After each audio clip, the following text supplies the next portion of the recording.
The drizzle that had threatened all afternoon finally gathered itself into a steady curtain of rain, drumming against the ancient black stones of Harrenhal as twilight deepened.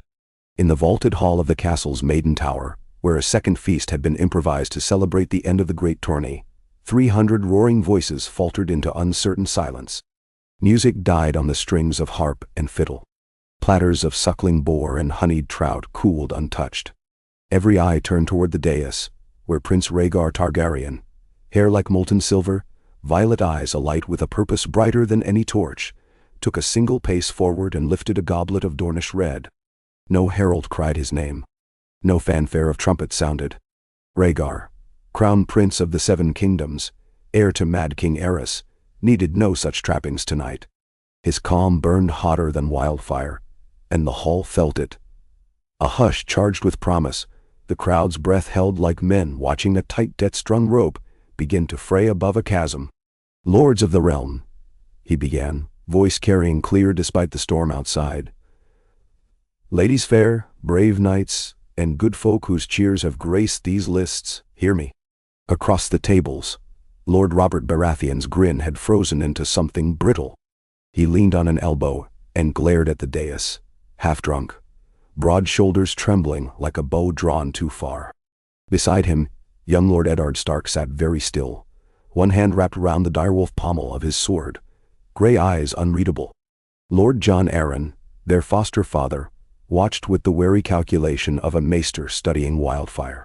"Tonight," Rhaegar said, "I would speak of honor and of truth, of vows pledged in sunlight and vows forged anew beneath the stranger's shadow." He tipped the goblet, crimson wine splashed unheard onto the rushes, and of a song yet unfinished that all Westeros must learn in the days to come. Lyanna Stark felt her pulse drum in her throat, still garbed in the blue winter roses he had crowned her with. She stood behind him among the ladies of the court, but the roar of her heart drowned their whispers. The rose's scent, cool as the gods would, clung to her hair. In secret she had tasted his kiss, heard his dream of a dragon with 3 heads, and felt fire kindling in her own wild soul. Now the secret hovered on the edge of the world's tongue. Rhaegar set the goblet down.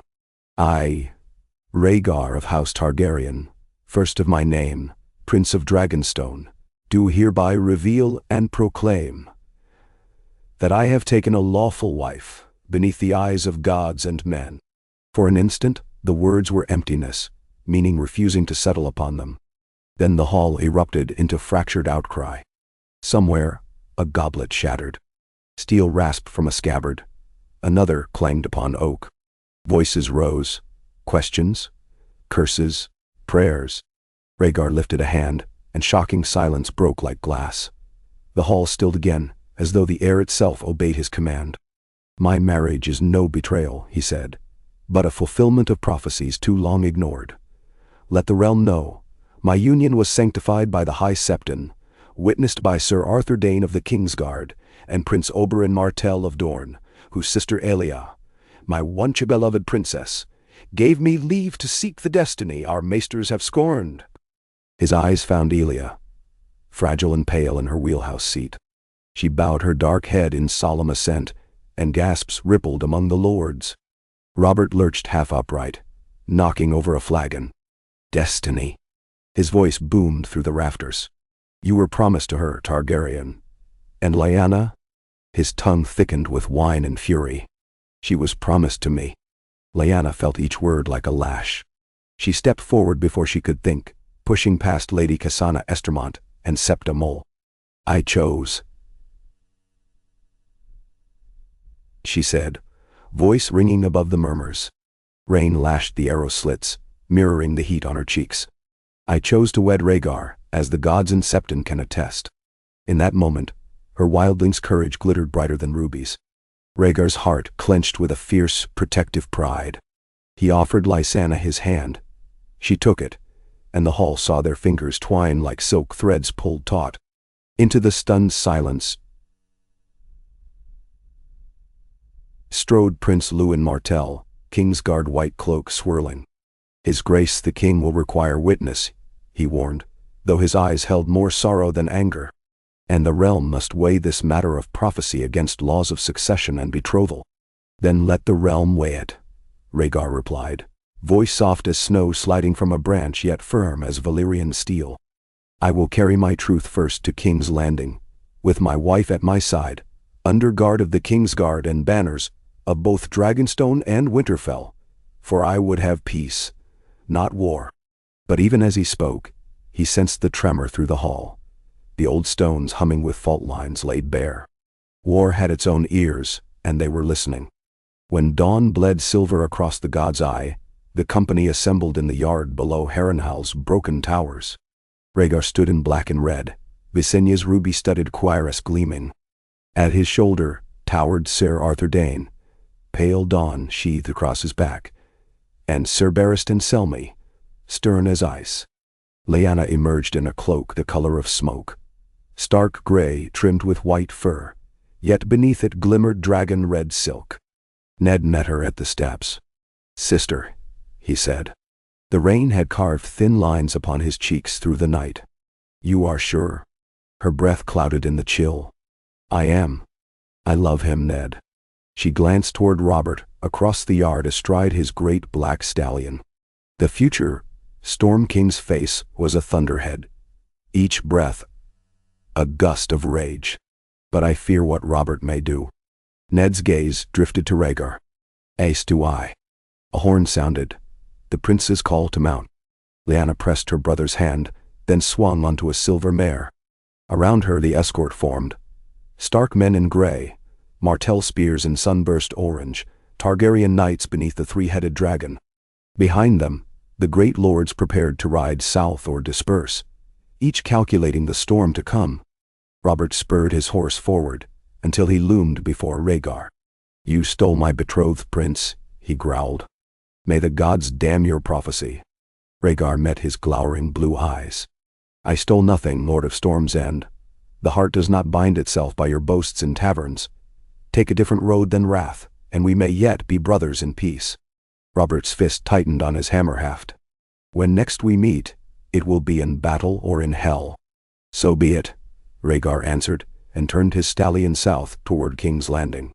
3 nights later, the royal procession clattered beneath the massive skull of Balerion hung in the Red Keep's throne room. Torches flickered off fangs long as spears. Seated upon the Iron Throne, King Aerys II Targaryen watched his son, with eyes red-rimmed and fever-bright. His beard, once trimmed, lay matted and scorched. The tang of wildfire clung to him like sweat.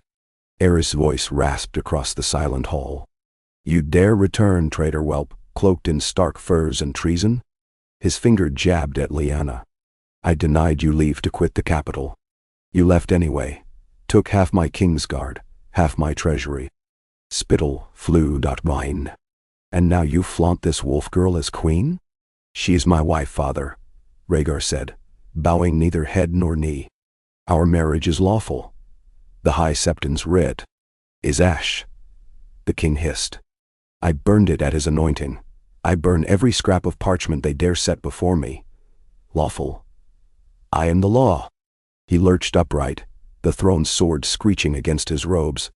"I ordered you to Dragonstone. Instead you scheme with Viper of Dorne and Warden of the North under my roof, plotting to supplant me? Damn." Lyanna felt the swords of the throne cut the air as Aerys flung an arm wide. "Annulling Aelia, my loyal subject. Without my word.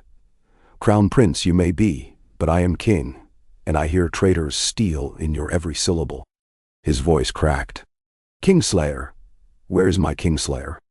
Jaime Lannister, golden and too young, stepped from the ranks, eyes wide. "Here, your grace." "Cut out the wolf's heart," Aerys crooned, "and carve the dragon's whelp next, that I may feast on treason's marrow." Jaime hesitated, his sword arm twitched. The hall held its breath at the madness in the king's glare.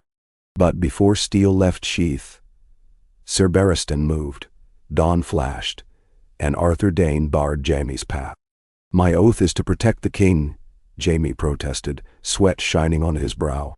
"And mine," Arthur agreed softly, "but not to obey madness that would murder prince and princess alike." Eris's shriek ricocheted off stone. Traitors all! Pyromancer! Light the caches, burn them! Burn them! Father, Rhaegar said, stepping forward.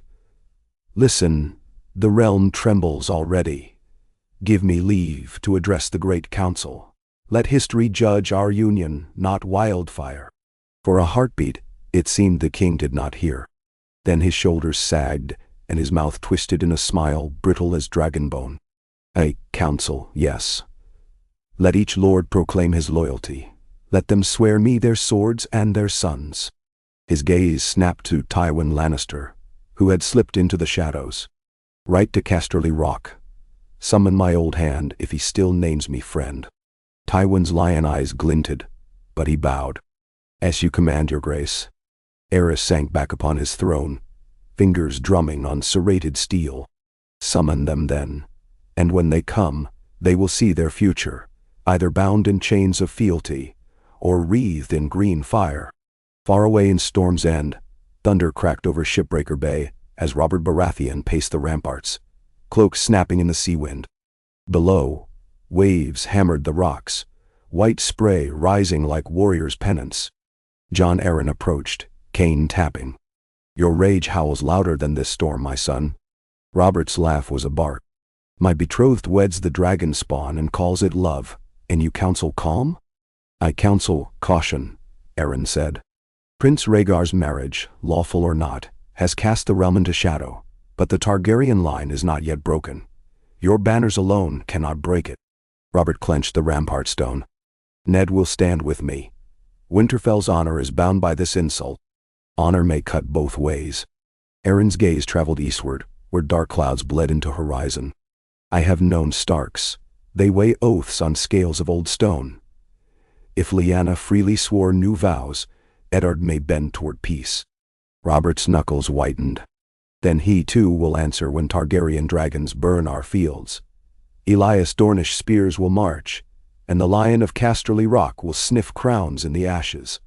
I see only one path: bend the knee to peace and swallow dishonor, or raise rebellion. Arryn's silence spoke of blood he had seen in valleys of the Vale. At length he said, if rebellion, then we must forge alliance. The North, the Vale, Storm's End, and Riverlands perhaps. Yet without cause the realm must judge just. We risk being named the traitors. And Annie. Robert's eyes blazed. Cause. The dragon's madness is cause enough. Above them lightning forked, and thunder boomed an answer vast and hollow. In the red sands of Dorne, Princess Elia waited in the tapestry chamber of the Water Gardens, while her brother Oberyn read the raven's latest scrawl. Torchlight danced across the viper's face, revealing neither sorrow nor mirth. Say it, Elia murmured, hands clasped upon her knee. Tywin rides to King's Landing at the king's summons. He will bring 1,000 men, no doubt more, once gold oils the hinges of gates. Oberyn's mouth crooked. The lion smells blood. Elia closed her eyes. She had accepted Rhaegar's vision, accepted that her frailty could never birth the dragon's third head. Yet she had believed their people safe. If Tywin means to seize the babe Aegon, or me, he will mean worse, unless the prince returns his sword to its sheath. Oberyn strode to the window. We must sail now. Aerys' madness grows. If the capital falls under Tywin's claw, your children are hostages to his ambition. And Rhaegar? Elia whispered.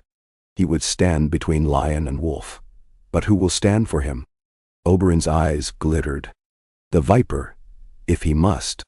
He bent to kiss his sister's brow, and his vow tasted of sand and steel. The great council assembled beneath the soaring arches of the dragon pit, long ago gutted by rioters, but hastily refitted with planks and staging. Lords large and small arrayed themselves beneath sigils: Trout of Tully, Kraken of Greyjoy, Falcon of Arryn, Greenfield and Burning Tree of Manderley. The press of bodies filled the cavernous ruin with heat and the buzz of flies. The sky above, open to the sun, watched like an indifferent god.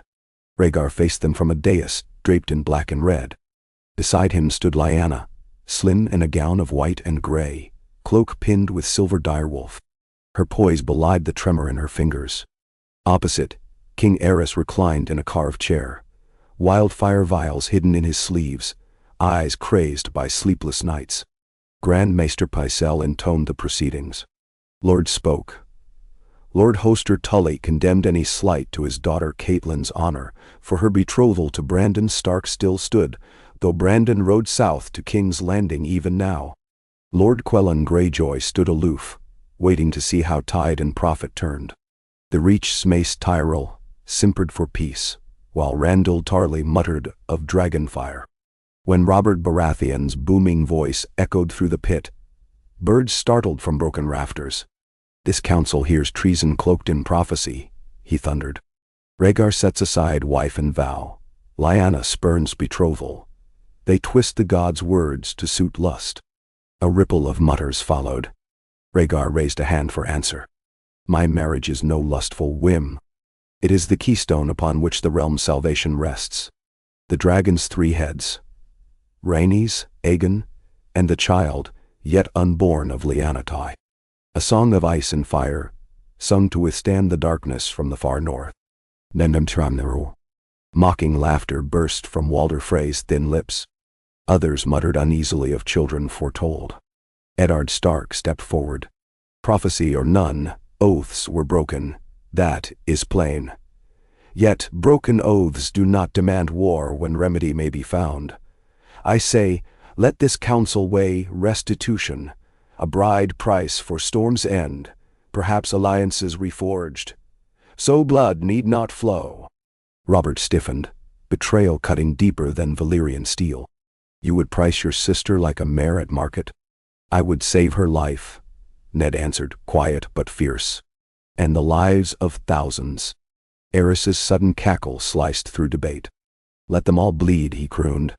"Blood is the seal of every pact." And then the doors slammed wide. Lord Tywin Lannister entered in gilded plate, helm wrought as a roaring lion. Behind him marched a column of red-cloaked men. The dragon pit shuddered with their tread. Tywin removed his helm. "Your Grace," he called to Aerys, voice cold as winter steel. "Casterly Rock answers your summons." Aerys' smile split his beard. "Good. Kneel, my lion. Kneel and swear me fealty, and swear to kill the traitor prince at my side." The pit erupted into shouts. Kingsguard crossed blades, Dornish spears leveled. Stark men drew steel. Tywin's green eyes flicked to Rhaegar. "I serve the crown," he said, "not chaos. Do you name your son traitor?" "Traitor!" Aerys shrieked, spraying spittle. "Traitor thrice over. Harboring wolves, betting prophecy. Coveting my throne." Tywin's shoulders sank a hair. Weariness or something darker. "Then I bend the knee," he said, though he did not bend, "to defend the realm from madness." He signaled, and Lannister men seized the gates. Rhaegar stepped between his father and Tywin, voice ringing. "Stand down, Lord Tywin. No man here desires bloodshed." He turned to the lords. "Hear me once more. Let the council decide. Let ravens carry ballots to every lord. 6 moons hence we reconvene, and by the will of realm and gods alike, a verdict shall stand. Whether my marriage endures, another heir favored, or some new accord forged." "Nan?" Lord Boros Blount scoffed, but even he saw the peril if steel were drawn now. 6 moons would cool tempers, or melt the realm entirely. Tywin's eyes narrowed. "As you say, your highness. 6 moons. Aerys' nails scraped metal. 6 moons, and I will see a city aflame if they choose against me." The realm hemorrhaged rumors. In the Riverlands, Brandon Stark galloped into River Run, demanding where his sister was kept. Before hostages could answer, King's men seized him for threatening the crown prince, though Rhaegar himself had sent no order. At King's Landing, Brandon faced the Iron Throne in chains, and Aerys sentenced him to dungeons until Lord Rickard Stark came south to answer for his son's insolence. Weeks later, Rickard Stark rode into the capital beneath flayed black banners, grimly aware his honor shackled him. He entered the throne room unarmed and asked only for trial. Aerys promised it. A trial by combat, and the combat would be fire. Before the eyes of lords horrified, Rickard was lashed inside his own armor and hoisted over a brazier, while Brandon, strangling himself against a noose round his neck, clawed futilely for a sword just beyond reach. Their deaths turned the throne room into a charnel house, and afterward silence seized the Red Keep like a plague. Rhaegar, away riding the King's Road to treat with Storm's End, learned of the atrocity when a brown-winged raven found him south of the Blackwater. His cry split the dawn. Lyanna clenched his shaking hands. "Your father gave you 6 moons," she whispered. "He will not grant 6 days." Ned Stark fled King's Landing that same night, smuggled by Howland Reed through drains beneath the city wall. He rode north, white with shock, to raise the banners of Winterfell. Robert raised the Storm Lords, swearing to split the dragon's skull and feed its brains to crows. Jon Arryn called banners as well. "Ace high as honor," the falcons cried. "With Ned and Robert we stand." And the Riverlands, outraged by Targaryen flames, followed Hoster Tully, whose daughters, now widowed or shamed, demanded justice. One by one the great houses chose. But in Dorne, Princess Elia and her children sailed across the narrow sea to Braavos under Viper's escort, safe from lion and dragon both.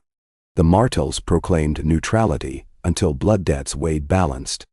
Tywin Lannister, his gambit deepening, withdrew to the rock, biding time to see which way the winds blew, or perhaps sharpening a dagger for both dragons and wolves. Within the Red Keep, Aerys's pyromancers whispered of caches lining the city's very bowels. And under pale moonlight at Dragonstone, Rhaegar stood before the painted table of Westeros. To either side waited Sir Arthur Dayne and Sir Barristan. Before him lay a crown newly forged, not of rubies and gold, but dark dragonglass shot through with veins of red. He turned to Lyanna, her belly flat now, but the shape of prophecy hidden within the future. "I would never have asked this of you," he said, voice raw, "but the realm has left us no choice. We must ride for war, to break my father's chains or die." Lyanna set her hand upon the cold black crown. "Then, let it be war. For Brandon, for Rickard, for all who would burn under madness." Nan. Above Dragonstone the night was cloudless, and the red comet burned faint behind the scythe of the moon. Some swore later they saw shapes, 3 of them, wheel through the stars like dragons newly hatched. In the Vale, Ned and Robert met beneath the weirwood of the Erie's godswood, crimson leaves whispering in the high cold wind. Robert's greatsword cracked against the trunk as he pounded rage into stillness. Blood trickled from scraped knuckles. "Your sister's fool's dream has drowned us all," he spat. "I wanted her in white, Ned, in our father's sept, with a babe by spring. Now she will bear the dragon's spawn, and my life is only sword and spear." Ned flinched at the bitter edge. Lyanna chose her path. "We must choose ours. Rickard and Brandon cry for justice. If we stand together, with Arryn Tully Mormont, we may yet unseat Aerys with Rhaegar's aid." "Aid?" Robert barked a laugh. "You think I'll ally with the very man who stole her kisses? I'd sooner drink poison." "Rhaegar is not Aerys," Ned insisted. "It was the king who murdered our kin. And who gave him reason?" Robert roared. Had Rhaegar kept his dragon's fangs in his throat, there would be no corpses swinging south of the neck. The weirwood leaves rustled like distant applause. Ned's voice dropped. "Rhaegar seeks to end his father's tyranny. If we refuse him, we force him back into the dragon's shadow. Join with him, and we may spare countless lives." Robert's glare could have frozen blood. "You forget your words, Stark. Winter may come, but fury is summer's heart. And I swear by every god of sea and stone, when battle joins I will smash Rhaegar Targaryen's chest and tear Lyanna from his arms." "Then shall." Ned lowered his eyes, grief a blade twisting slow. "Then summer's fury will leave us nothing but ash." Summer gave way to autumn's first chill as hosts gathered. The falcon host of the Vale, trimmed in sky blue, the wolf banners of Winterfell and its mountain clans, the Storm Lord's hammers, the trout of River Run. Across the Crownlands,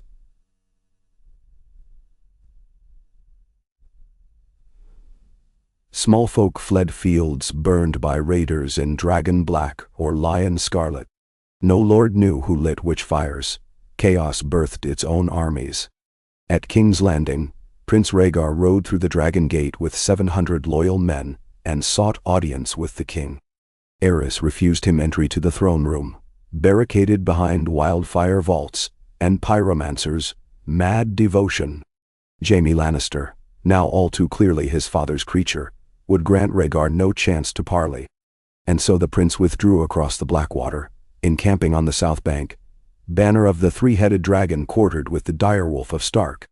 From tents of black silk he sent ravens to River Run, to the Eyrie, to Storm's End.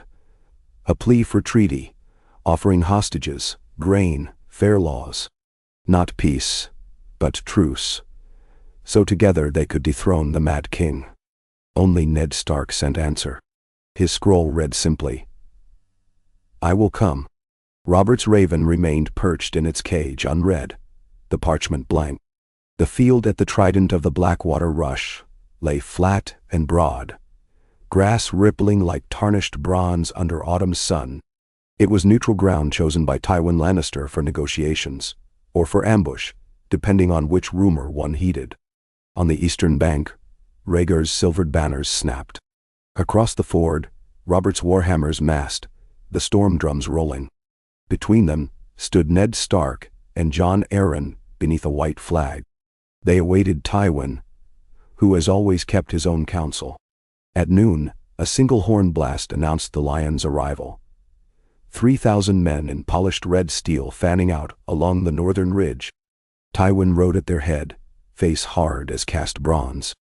He dismounted and unbuckled sword and dagger, casting them in the dust. A gesture of parley. The others did likewise. As Ned advanced to greet him, a strange hush fell, broken only by the slap of banners. Yet high above, a faint whistle cut the stillness. No bird's cry. Arthur Dayne's head snapped up, eyes widening as black dots rained from the Lannister rear ranks. Arrows. Shouts burst. Tywin's eyes narrowed, but he did not move. His men, however, surged forward, bowstrings thrumming. Betrayal ignited the ford. Robert roared and charged, hammer aloft. Rhaegar answered with bright roar singing from scabbard. Ned Stark drew ice, cursing Lannister treachery. The river, once placid, boiled with hoof, churn and blood. The first clash shattered years of brittle peace. Robert's hammer smashed a knight's helm like ripened melon. Rhaegar parried, riposte flickering. Sun glinted off the ruby in his breastplate as he countered. Strokes elegant even amid chaos. Horses screamed, men drowned in knee-deep water dark with gore. In the tumult, Tywin watched as though sculptor admiring his own work. His line held the ridge, letting arrows bite friend and foe alike. Each dead rival one less prince to claim the throne. Arthur Dayne carved a path toward Robert. Dawn, a white blur. Barristan dueled 5 Stormlanders at once. Across the ford, Ned saw Lyanna's banner falter. Stark men ringed her, but arrow fire cut them down. A shaft took Howland Reed through the shoulder. He stumbled, clutching waterlogged rushes. Another arrow struck the silver mare, throwing Lyanna. She splashed down, armor dragging. Rhaegar spied her fall and wheeled, but Robert seized the moment. His hammer crashed upon Rhaegar's helm.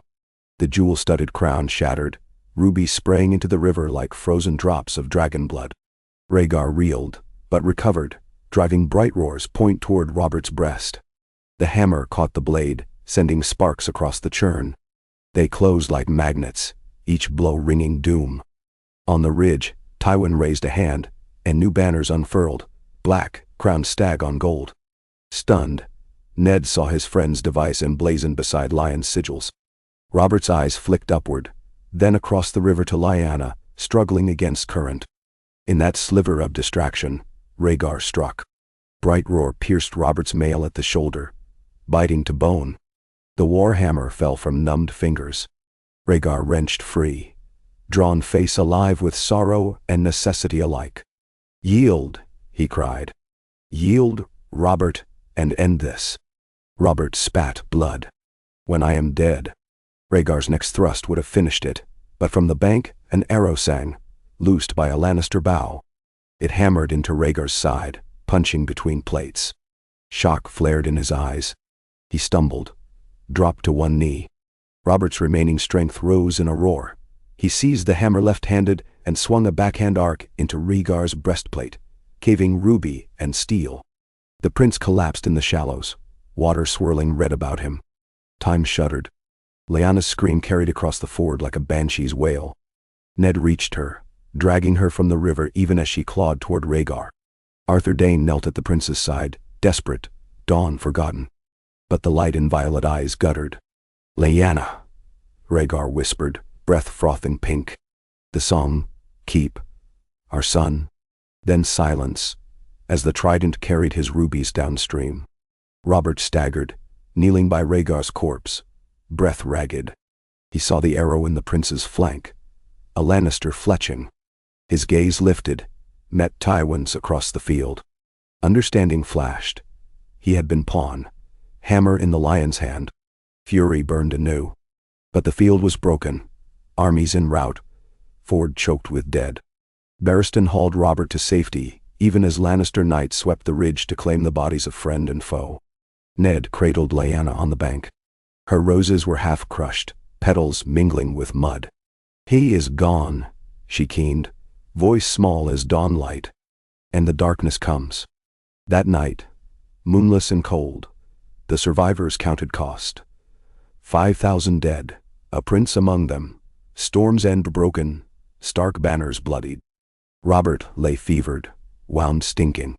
Tywin withdrew to the capital, carrying Rhaegar's body, trophy or martyr, to lay before the Iron Throne. And within the Red Keep, King Aerys met the corpse with wild laughter, commanding it burned and its ashes fed to dogs so traitor blood never seed the earth. Yet when pyromancers lifted torches to the bier, wildfire erupted beyond their ken. Green flames coiled into the vaults, devouring tapestries, rafters, bones. The grand sept collapsed in a roar of stone. Thousands perished as wildfire spilled through tunnels, meant as last defense for a doomed king.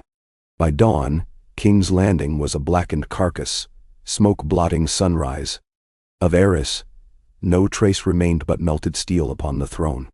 Of Tywin, rumor claimed he marched west with half the city's gold, leaving ruin in his wake. Jaime Lannister emerged burned and hollowed, bearing neither sword nor tail. And from the ashes, small folk whispered of a shadow that rose upon charred wings, one head silver, one gray, one blood-red, before vanishing northward. Days later, in the quiet of Riverrun's Godswood, Ned Stark stood with Lyanna. Autumn leaves drifted, carpeting stone. At his feet lay a cairn of river rocks marking Brandon and Rickard's remains, delivered by kindly men. Beside it, he laid another stone for Rhaegar, though no body was given. Lyanna watched, a hand upon her belly where new life quickened. "We will go north," Ned said, voice rough. "Winterfell still stands, and the babe will need wolf blood to guard his dragon fire." Lyanna's eyes, red-rimmed yet fierce, met his. "And the realm?" Ned gazed toward the sunset, where smoke yet smudged the horizon. "The realm will choose its own king from the cinders. Robert will heal or harden. Tywin will grasp or crumble.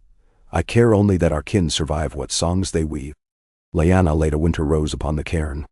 "The song of ice and fire is not ended, Ned, only begun." She turned her face to the river winds. "When our child is born, promise me the world will know he is both Stark and Targaryen." Ned swallowed the chill in his chest. "I promise. One day, when the world can bear it." Above them, crows croaked amid branches, black feathers stark against crimson leaves. In their harsh music, Ned thought he heard a different sound, the distant cry of some great beast, ancient and stirring far to the north where ice wall met sky like a blade. The future wheeled overhead like unseen wings, wings of shadow and flame.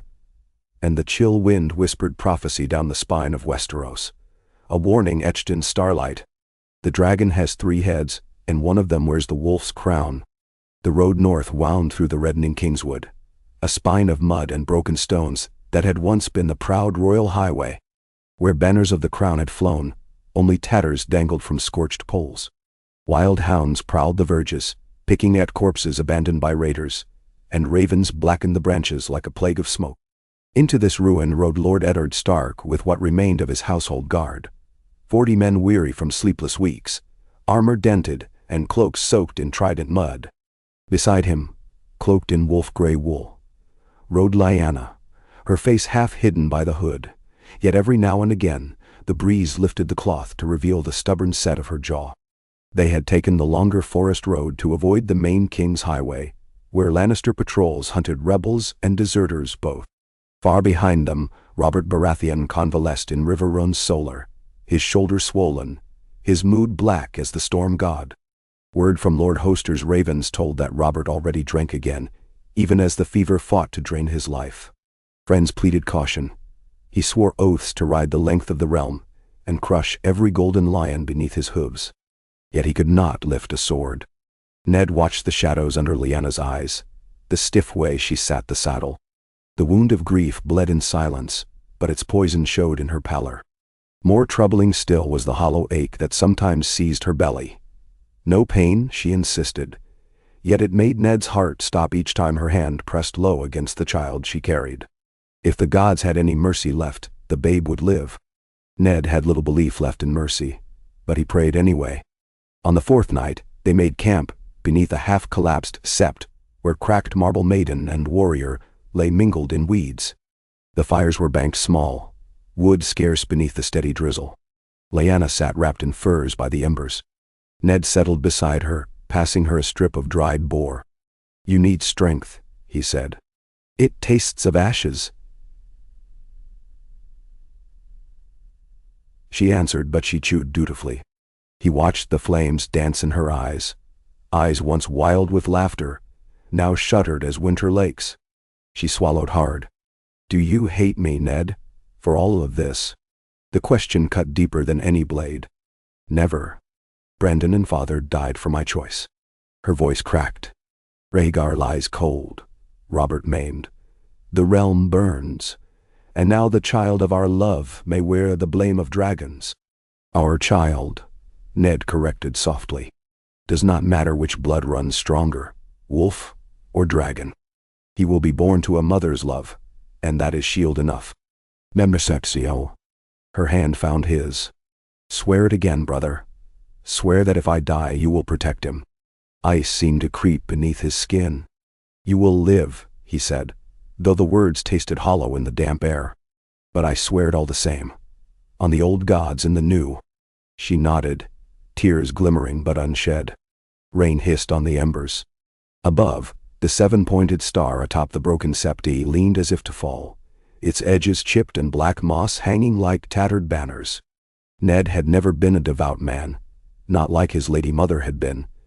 Yet here under crumbling stones, he whispered a prayer to every deity named in song.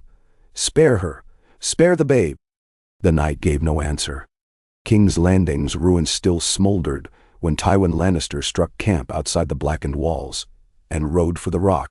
His gold-cloaked captains gathered wagons laden with spoils, sacks of coin from the royal vaults, heirloom swords pried from ash, casks of arbor gold looted from noble cellars.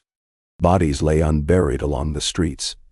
Charred bones fused into grotesque shapes, and the stench would cling to all who had breathed that air for the rest of their lives. Tywin told himself that he felt nothing, that a man who ruled must let pity burn away like so much wildfire. In truth, an unease festered beneath his polished breastplate. The Mad King had perished in flames devised by his own obsession, yet Tywin had seen how swiftly chaos engulfed a city. Fire cared little for crowns or lions or stags. Jaime rode at his father's side, white cloak stained gray by smoke, eyes bloodshot. The Kingsguard no longer had a king. Their vows rang hollow in the echoing corridors of memory. In the quiet hours, Jaime's hands shook. Father saw, of course, but said nothing. Pride could be shaped like Valyrian steel, and Tywin hammered it now. The lion needed heirs of unbreakable resolve. He would forge one from this ruin, or the realm would devour them all.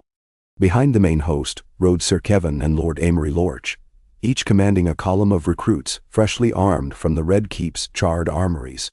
Tywin planned to garrison the Crown Lands, fortify Lannisport, send envoys to Storm's End and the Vale. While rebels licked wounds, the Lion would weave new pacts. Casterly Rock's mines still spat gold enough to sway wavering bannermen and bribe sell sails across the narrow sea.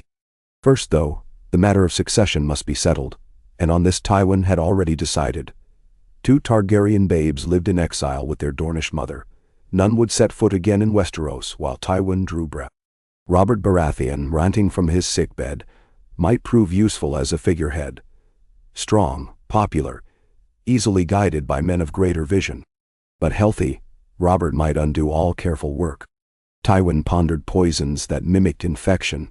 A weak king with Lannister counsel could bind the realm without risk.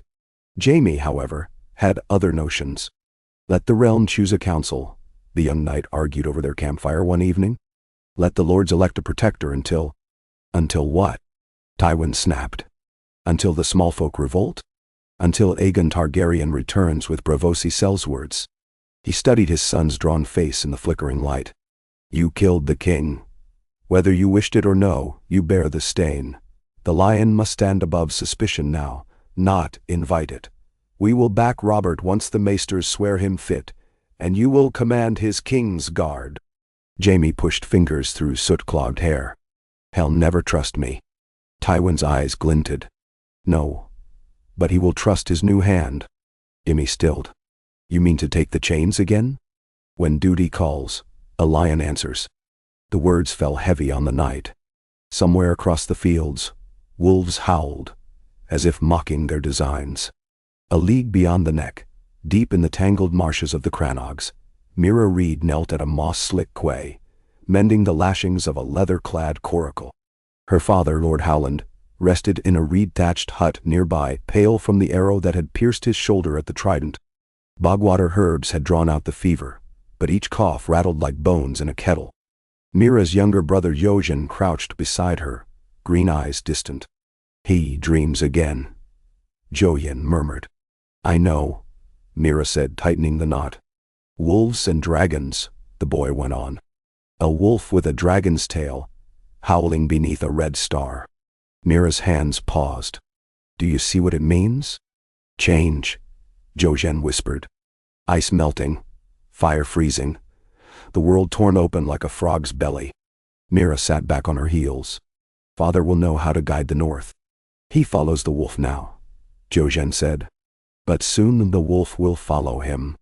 His eyes widened as if watching something beyond sight. South he must go again, into darkness, else light will die. She touched his cheek. Rest, little brother. Not even green dreams can change storms we don't yet see. Nenderwal. But as she bent to her task again, Mira's heartbeat quickened. She had never feared water or wild things, but this new dread felt deeper than bog and bone. A sense that lands beyond the neck lurched toward chasms the Crannog folk could scarcely imagine. Autumn's fingers painted the godswood of river-run scarlet and gold.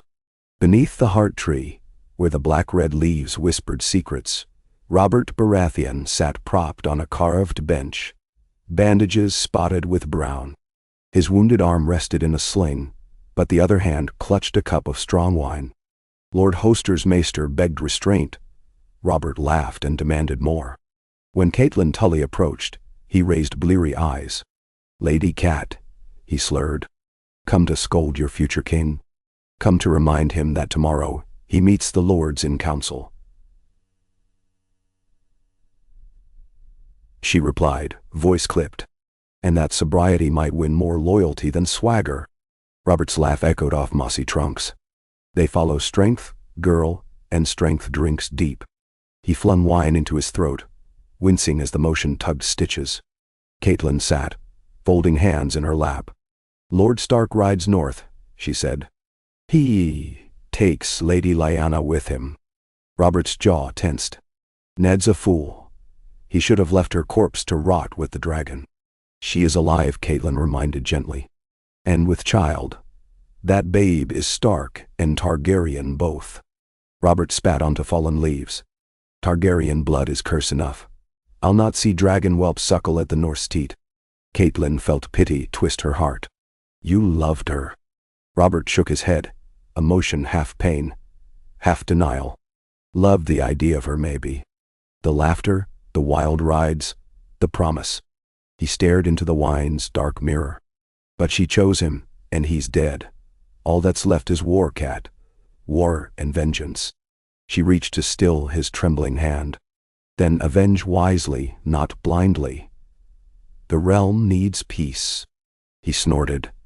Spoken like a woman who never tasted battle. Peace is a maid's hope. Men make war, the gods decide. Men decide, Catelyn countered. And men can choose mercy. She rose. Remember that tomorrow. Robert watched her go, the cup limp in his fingers. Mercy. He mouthed the word, as though it were foreign and bitter. Above, the ancient heart tree loomed, its face 1,000 years of sorrow carved in bark. A breeze sighed through crimson leaves, and Robert Baratheon shivered. Far to the east, on the sapphire waters of the summer sea, a brave Aussie galley called Maiden's Mercy sliced through gentle swells. In its belly, Princess Elia Martell soothed her children with lullabies, though her own heart knocked like a caged sparrow. Rainey slept fitful. Aegon gurgled at the swirl of lantern light overhead. Beside the pallet sat Oberyn Martell, sharpening a slender dagger. Once we reach Braavos, the Sea Lord will grant us refuge, he said, flicking filings into a bowl. From there, perhaps Myr or the islands. Plenty of courts eager for Dornish coin.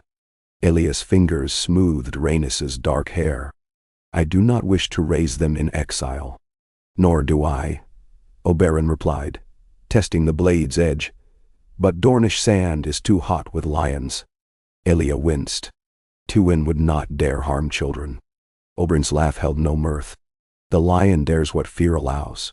Better to strike first than trust his mercy. He sheathed the dagger. Word is Robert's rebels broke at the ford. Lannisters, march. If they claim the throne, our babes are the last living dragons. Dan? Elia kissed Aegon's brow. Then one day they must return. One day, Oberyn agreed. Eyes smoldering. With fangs. They sat in silence as the galley creaked around them, sails muttering overhead. Elia closed her eyes and saw flames devouring spires, saw a silver prince crumple in a river of rubies. She pressed her children closer and let the sea's slow rocking lull her. Destiny's wheel still turned. She thought. Even broken, its spokes might yet grind justice from time. Snow whispered against the walls of Winterfell as Ned rode through the gate, Lyanna beside him. The first flakes of the winter's tail drifted from a pearl-gray sky. Far sooner than usual the cold had come, as though the land's wounds bled heat away. Stable boys blinked at the direwolf banners and the queen to have been who wore stark gray instead of dragon red. Maester Luwin hurried down stone steps, cheeks ruddy with chill. Ned swung from the saddle and clasped the maester's arm. Send ravens. Tell every bannerman the true of it. Father and Brandon were murdered by Eris. Rhaegar fell at the ford. The Mad King is dead, and King's Landing burns. The realm stands kingless and blind. Luwin nodded, quill already scratching against parchment. And Lady Lyanna? To rest, Ned said. A room near the heart of the keep, warm, quiet. She is with child. The words passed the maester's lips in a soft "oh." He scurried off to ready fires and fresh rushes. Winterfell's courtyard bustled. Servants carrying blankets, guards unloading wagons. Lyanna dismounted with Ned's help. Her eyes roamed the familiar stones. Home, yet strange now. Men bowed. Women curtsied. She barely noticed, her gaze fixed upon the godswood beyond the keep. I need the trees, she murmured, and Ned guided her across the yard. Beneath archways, through ironwood doors, the godswood was hushed under snow, flakes swirling among red leaves. Lyanna knelt before the great weirwood, tears streaking her cheeks. Ned stood guard, hearing her whisper secrets to the old gods. He could not know what vows she spoke that day, but when she rose, her eyes held a fierce calm. "Here we will wait," she said. "The child will be born under wolf-roots. And when the snows melt, we will see what future remains." "Mensandani." Ned nodded, though distant thunder rumbled in his thoughts. The north would rally to his banners, but the realm beyond the neck churned like storm-tossed seas. War would drag north in time, as war always did. Winterfell's stones could not shield forever. That night, as fires roared in the great hall, Ned called his council: Lord Roose Bolton, stout Lord Manderley of White Harbor, the old bear Jorah Mormont from Bear Island, and Mage the she-bear, bristling with fierce loyalty. They sat long into the small hours, plates forgotten, meat grown cold. "A Lannister throne will squeeze every pocket," Manderley warned, jowls quivering. "Gold buys swords and sells waters. Soon they'll claim our ports." Roose Bolton's pale eyes glittered. "Better a Lannister's coin than a Baratheon's wrath." Jorah Mormont shook his great bearded head. "Coin spends quick. Honor is dearer. Robert kept me at his hearth in his youth. I'd trust him before the lion." Ned listened, weighing arguments heavier than iron. He thought of Robert's fury, Tywin's cunning, Elias' babes, Dorne's silence. Any choice risked blood. Bolton leaned in. "What of the woman? Her belly glows with dragonfire, they say. A claim waits within." Ned's chair scraped as he stood. "My sister is not to be touched. Speak against her again, and I'll hang the words from your tongue." The hall hushed, even Manderley shrinking into furs. Bolton's smile was thin. "As you say, my lord." Later, Ned stood atop the battlements, breath frosting in the dark. Below, dairy wolves howled beyond the walls. In the starlit sky, the red comet still smeared its tail across the black, a bleeding wound. Maester Luwin joined him.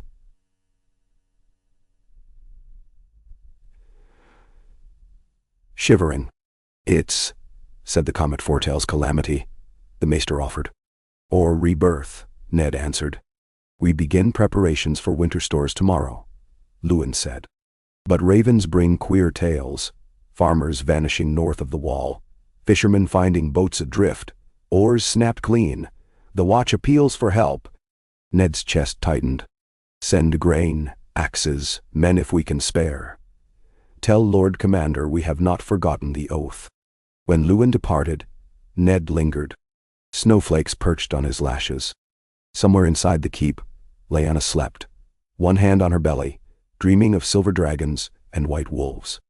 Ned dreamed of frost and fire clashing under a red sky and wondered which would consume the other first. While Winterfell settled into brittle calm, Storm's End roused to rage. News of Tywin's march and King's Landing's doom reached Robert on a cold dawn. He shattered the goblet in his fist and roared for his horse. Maester Vyman cautioned rest. Robert shoved him aside. Catelyn Tully blocked the door, defiant as any shield maiden. Robert's shoulder bled anew for the effort, but he ignored the red. "The realm needs you whole," Catelyn insisted. "Put down the hammer until the wound mends." "Tywin rides unopposed," Robert snarled. "He will seat himself beside the empty throne and call me Oathbreaker." "If you ride now, fever will claim you before the city walls," she said. His gaze flickered between fury and weariness. Finally, he sagged against the doorframe. "If I wait, I risk losing all." Catelyn stepped close. "Better lose a fortnight than your life. Ned will gather the north. Jon Arryn seals the veil. Mace Tyrell waits in Highgarden, for whichever side looks stronger. Give them time to march." "Then?" Robert's jaw worked. "A fortnight. Then I ride." That afternoon he summoned Jon Arryn to draft writs, a call to all lords, loyal to the memory of King Aerys's murdered heirs. The irony stung, yet it cloaked rebellion beneath just cause. Vengeance for children burned in wildfire, justice for madness. Letters left by Raven, promising lands, pardons, honors. As Robert dictated, sweat beaded his brow. He swayed, and Arryn gently took the quill. "Rest," the old lord urged. "Let parchment fight while you heal." Robert allowed himself to be led to bed, though fury smoldered behind his lids. In dreams he saw wildfire devour Lyanna's smile, saw rubies scatter like teeth. When he woke, the wound ached, and so he drank until pain blurred into numbness. And so passed the days. Atop the wall, Lord Commander Brynden Tully, called the Blackfish still, though he wore black of another order now, stood upon a wind-swept tower. Snow peeled across the haunted forest beyond, blanketing the world in ghostly hush. Beside him, First Ranger Benjen Stark lowered a bronze spyglass. 2 villages gone, Benjen reported, voice muffled by fur collar. No tracks south, no sign of wildling raids. It's as if the people walked into the snow. Brendan's graying beard bristled, or were carried by darker things. He remembered tales old Nan had spun in Winterfell's kitchens, of blue-eyed corpses and pale spiders big as hounds. Folk tales, yet the night air gnawed like teeth. Young men vanish on patrol, Benjen added. We found Other's sword near the White Tree, but no blood, no prints. Brynden turned toward the wall's inner courtyard, torches flickering like nest of fireflies. Send word to the north. We need men, grain, shepherd dogs, everything. And if none come? Benjen asked. The Blackfish's eyes held Winter's bite. Then we hold with bone and breath. The wall has stood 8,000 years. It will not fall on Tully watch. Benjen nodded, but his gaze drifted north again, into creeping dusk where the forest seemed to breathe. Somewhere in that vast white, branches cracked. When Tywin Lannister reached King's Landing again, 7 weeks after its burning, blackened bones still jutted from collapsed districts, but throngs of small folk had returned, squatting amid ruins. Tywin rode through lines of gaunt faces, their eyes hungry for law, order, bread, anything but chaos. He saw opportunity. Feed them, and their loyalty would be bought with crumbs. Work crews set about clearing the ash, salvaging stone, reforging gates. The Red Keep's outer walls stood mostly intact, though scorched. The throne room roof had survived, a miracle of ancient Valyrian craft. The Iron Throne itself, twisted and molten at its edges, remained a symbol unconquered by flame. Within a fortnight, Tywin's banners hung alongside the Baratheon stag, proclaiming alliance. Lords arrived to pledge fealty. Grafton of Gulltown, Rowan of Golden Grove, even old Paxter Redwine, who brought a fleet of wine-laden cogs. Maesters drafted a council placeholder government, styled the Lords Declarant, until King Robert arrived to accept crown. Tywin sat at its head. Yet whispers slithered. Robert half dead. Tywin scheming. Dragon princess hidden across the sea. Rumors of northern host massing. Rivermen muttered of Tully lordlings dissenting. Sellswards swarmed the docks. In brothels, songs rose of a ruby prince and wolf queen's babe foretold. Tywin paid spies to slit the tongues that sang too loudly. One crisp morning, Ser Kevan reported an envoy at the gate, a Stark, cloaked in snowfox. Tywin's golden brows rose. He received the man in the solar overlooking the charred city. The envoy bowed. Lord Tywin, I bear letters from Lord Eddard, Warden of the North, proposing council at Harrenhal for peace between houses. Tywin sipped watered wine. Peace? How quaint. Does the wolf offer terms? Recognition of Robert Baratheon as king, provided Lady Lyanna named Princess Regent, to govern the North as royal ward, her child acknowledged legitimate heir to Winterfell and third in line to the throne after Robert's issue. Tywin barked a dry laugh. The dragon wolf pup as spare heir. No. Tell your lord, the throne will not brook Targaryen blood near crown again. Let the bastard babes of prophecy freeze in the snows. Benchow. The envoy flushed. There is no bastardry in lawful wedlock. Lawful? Tywin's voice sliced. A marriage hidden, unsanctioned by crown. The septon who signed it burned. No proof remains. Proof lives in Lady Lyanna's womb, the Stark man said, trembling. Tywin rose, tall as a pillar. Fetch your horse and flee. If you linger, you'll feed the city's rats. The envoy backed away, pallid. Tywin watched him go, then turned to Kevin. "Send riders. Scout the neck. If the wolf marches south, we'll show him why lions rule plains where wolves starve." "Denderwand." His uncle hesitated. "Lord Tywin, winter draws near." "All the better," Tywin said. "Snow buries wolves." At Winterfell midwinter's eve, Lyanna's labor began with a sharp cry that sliced through the night like a raven's scream. Maester Luwin and a cluster of midwives hurried. Ned paced the corridor outside the birthing chamber, hands clenched. The castle held its breath. The yard torches burned low, casting tremulous gold across new-fallen snow. Hours dragged. Dawn's gray seeped into the keep. Finally Luwin emerged, face washed in sweat and relief. "A boy," he said, voice ragged. "Black of hair and clear of lung. Mother lives." Joy struck Ned so sharply he staggered. He pushed past the maester into the chamber. Lyanna lay spent yet smiling, a bundle at her breast. The babe dozed, tiny hands curled.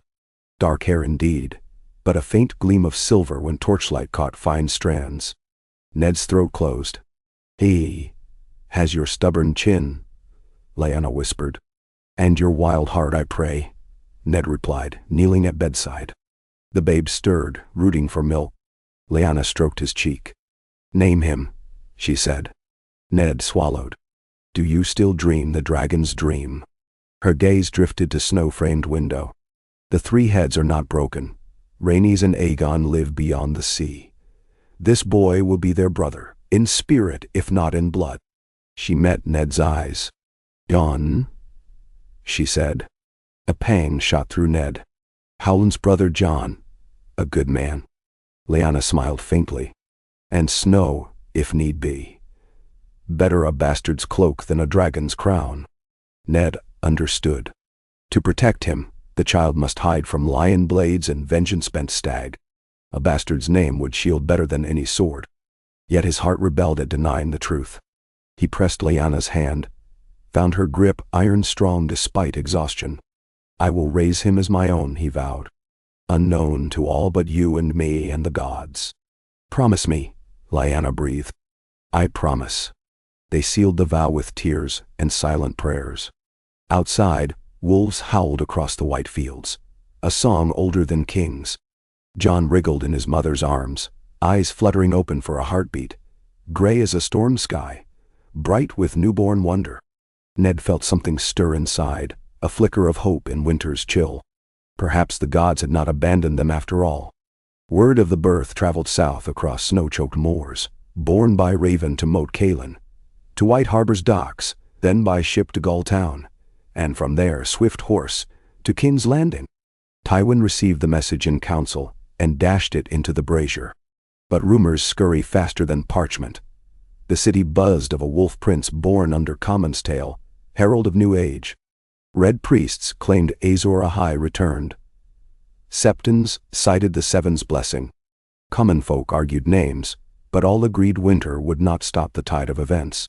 Robert laughed when news reached Storm's End. Laughed until pain lanced his shoulder. "Let the wolf whelp suckle snow. I ride for the capital." Against Maester's wishes he donned armor, though the wound parted stitches anew. Jon Arryn pleaded delay. Robert silenced him with the thunder of hooves as he spurred on. Robert's host marched and small lords flocked. When they reached the burned gates of King's Landing, Lannister banners greeted them in uneasy alliance. Tywin met Robert before the ruined sept of Baelor, offering keys to city and throne alike. Robert eyed the Lion Lord's unreadable face, then the Iron Throne's jagged spires. He saw in its melted blades reflections of wildfire. Screams, Lyanna's blue winter roses wilting in ash. That night, Robert took no counsel. Drunk on grief and victory both, he strode the throne room alone, hammer in hand, until dawn's first light bled through cracked windows. Finally he sat upon the throne, not in coronation but in fatigue, and let the iron cut his flesh. Blood trickled down rusted swords, and Robert Baratheon closed his eyes, dreaming of snows and deery wolves, and the fragile chance of mercy, now forever lost. Beyond the wall, cold winds rose, whispered, circled. In the frost-caked wastes, a white shadow moved between ice pillars. It knelt beside a cairn where two blue-lipped corpses lay, spears clutched in blackened hands. With delicate care the shadow pressed fingers to dead brows, and eyes opened, glowing azure. Around them, trees wept frozen sap. The shadow stood and beckoned. More lights grew in the dark forest, shapes stirring, awakened. Together they turned south, toward the wall's distant silhouette, beneath heaven streaked by a comet's red tail that had burned too long without notice. The winds carried an ancient song. Ice remembers, fire forgets, and the world balances on the edge of a sword, forged of both. Before the first pale gleam of dawn slipped over the crownlands, roosters broke into ragged crowing among the half-burned hovels outside the Dragon Gate. In the throne room, Robert Baratheon still sat, slumped upon the fused blades, the haft of his warhammer across his knees, a crust of half-dried blood around the cuts in his back, where the throne had bit him. The torches guttered low. Only embers glowed in the braziers. But the king did not call for more fuel. Iron's chill seemed to suit his mood. Footsteps rang at the far end. Jon Arryn appeared beneath the vaulted arches, cloak drawn tight against night's lingering cold.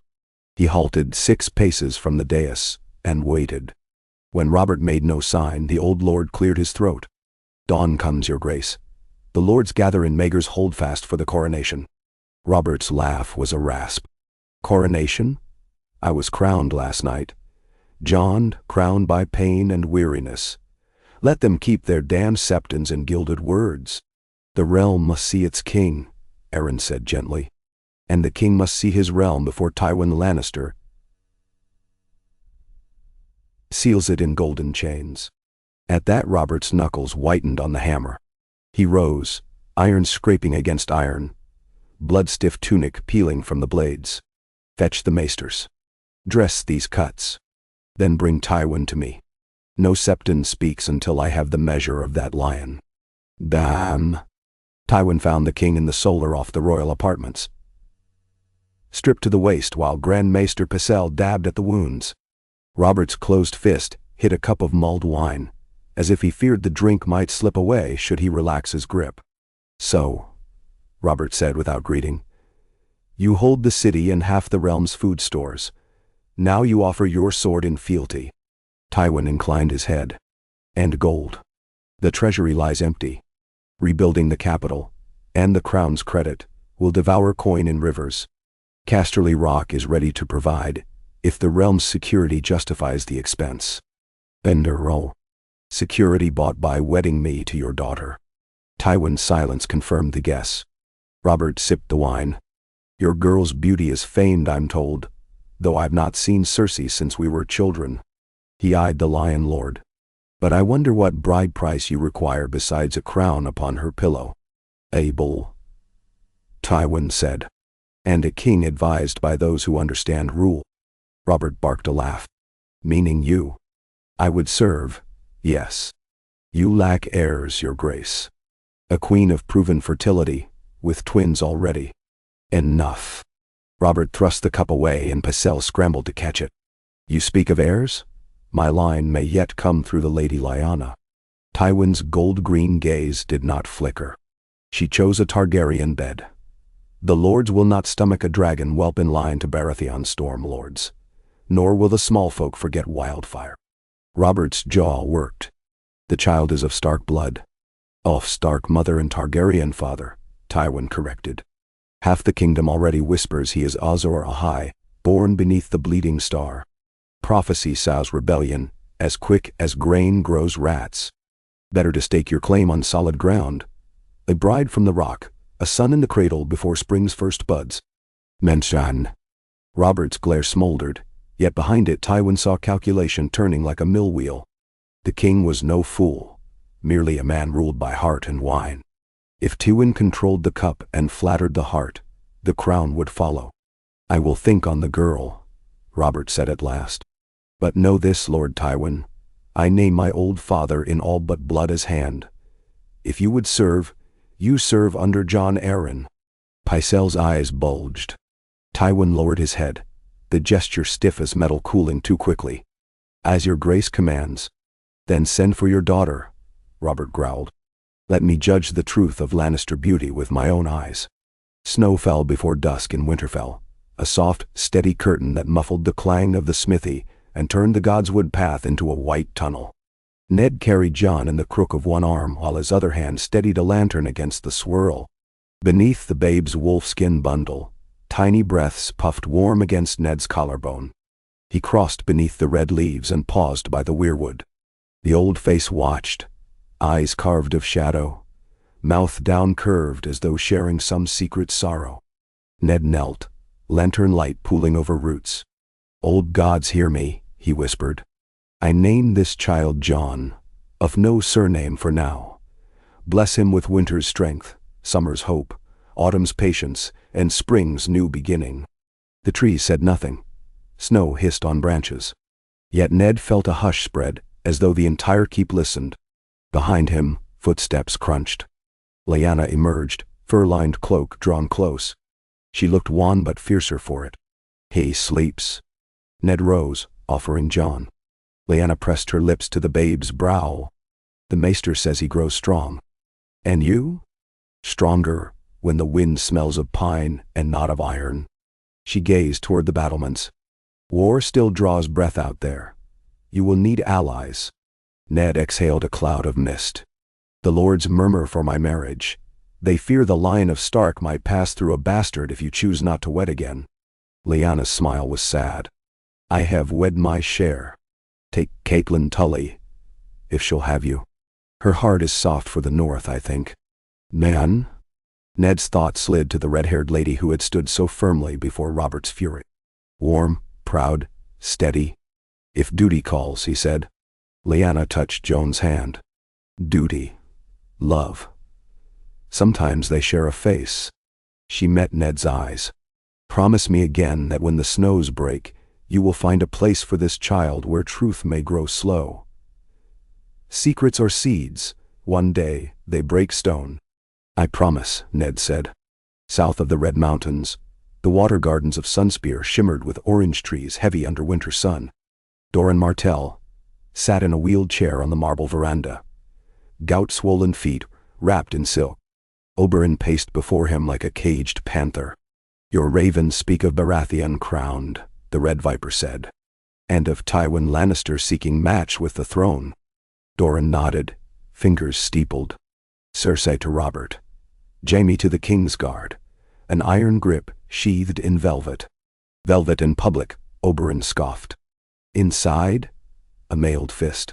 He leaned across the rail, gaze distant across the Lortians. Our sister roams Braavos in exile while those who burned the king's city feast on its ashes. He turned, eyes hot with sandstorm anger. We must strike. Doran's smile was faint. Strike, yes, but spear thrust must wait until shield lifts. The north holds its wolves back from the Lion Throne, for now. If Stark decides upon war again, his howl will mask our hiss. Oberyn's teeth flashed. You play Savas while Ilya buries dreams in foreign soil. I play it so her children may live to reclaim those dreams. Doran leaned forward, pain tightening his lips. Send emissaries to Braavos. Offer ships, tutors, a Dornish guard. Let the free cities gossip of a Dornish Targaryen marriage alliance. The lion cannot fight a war on two fronts. Dine. And if the wolf joins the lion? Then we wait until winter starves them. Doran's fingers drummed the chair arm. I have canny riders in the hills. They whisper. The mountains of the moon stir. The Eyrie falters. Jon Arryn ages, and heirs can be shaped. Many roads lead to vengeance, brother. Some slower than blood, but surer. Oberyn inclined his head, yet impatience coiled in his shoulders like a viper poised. Send your riders. My dagger rides with them. To the west, Ironman's Bay churned beneath black sky. On the seastone chair of Pike, Balon Greyjoy listened to the calls of storm gulls battering the crenellations. Dagmar Cleftjaw knelt on the basalt floor. Red cloaks patrol Fair Isle, the old raider reported. Lannister warships prowl out of Lannisport, but their eyes face south, toward the arbor. Good, Balon muttered. A lion who watches vineyards shows his back to the sea. He rose, cloak snapping.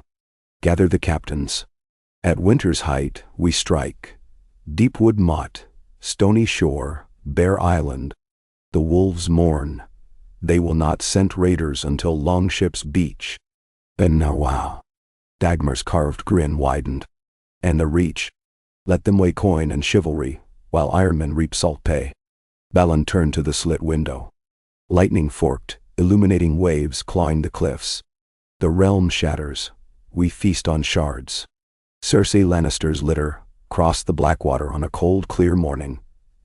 Outriders trumpeting along the processional. Small folk lined the road, gaunt yet eager for spectacle. The queen-to-be parted the curtains. Eyes green as summer, smile honed like a dagger's edge. At her side sat Sir Jaime, armor polished bright, Kingsguard cloak sweeping over silk. Cersei inhaled smoke-tainted air and smiled wider. In the outer courtyard of Maegor's Holdfast, Robert awaited, flanked by Tywin and Jon Arryn. He wore black velvet trimmed in gold. But his bandaged shoulder and bloodshot gaze betrayed restless nights. When Cersei stepped down, he drew breath. Whether from pain or admiration none could guess. "My lady," he said, voice thick, "the realm spoke true of your beauty." Cersei's curtsy held just enough deference to flatter. And the realm whispers of the king's courage, grace, and unmatched strength. Robert chuckled, though sorrow lingered behind the sound. Cersei slipped her hand into his offered arm.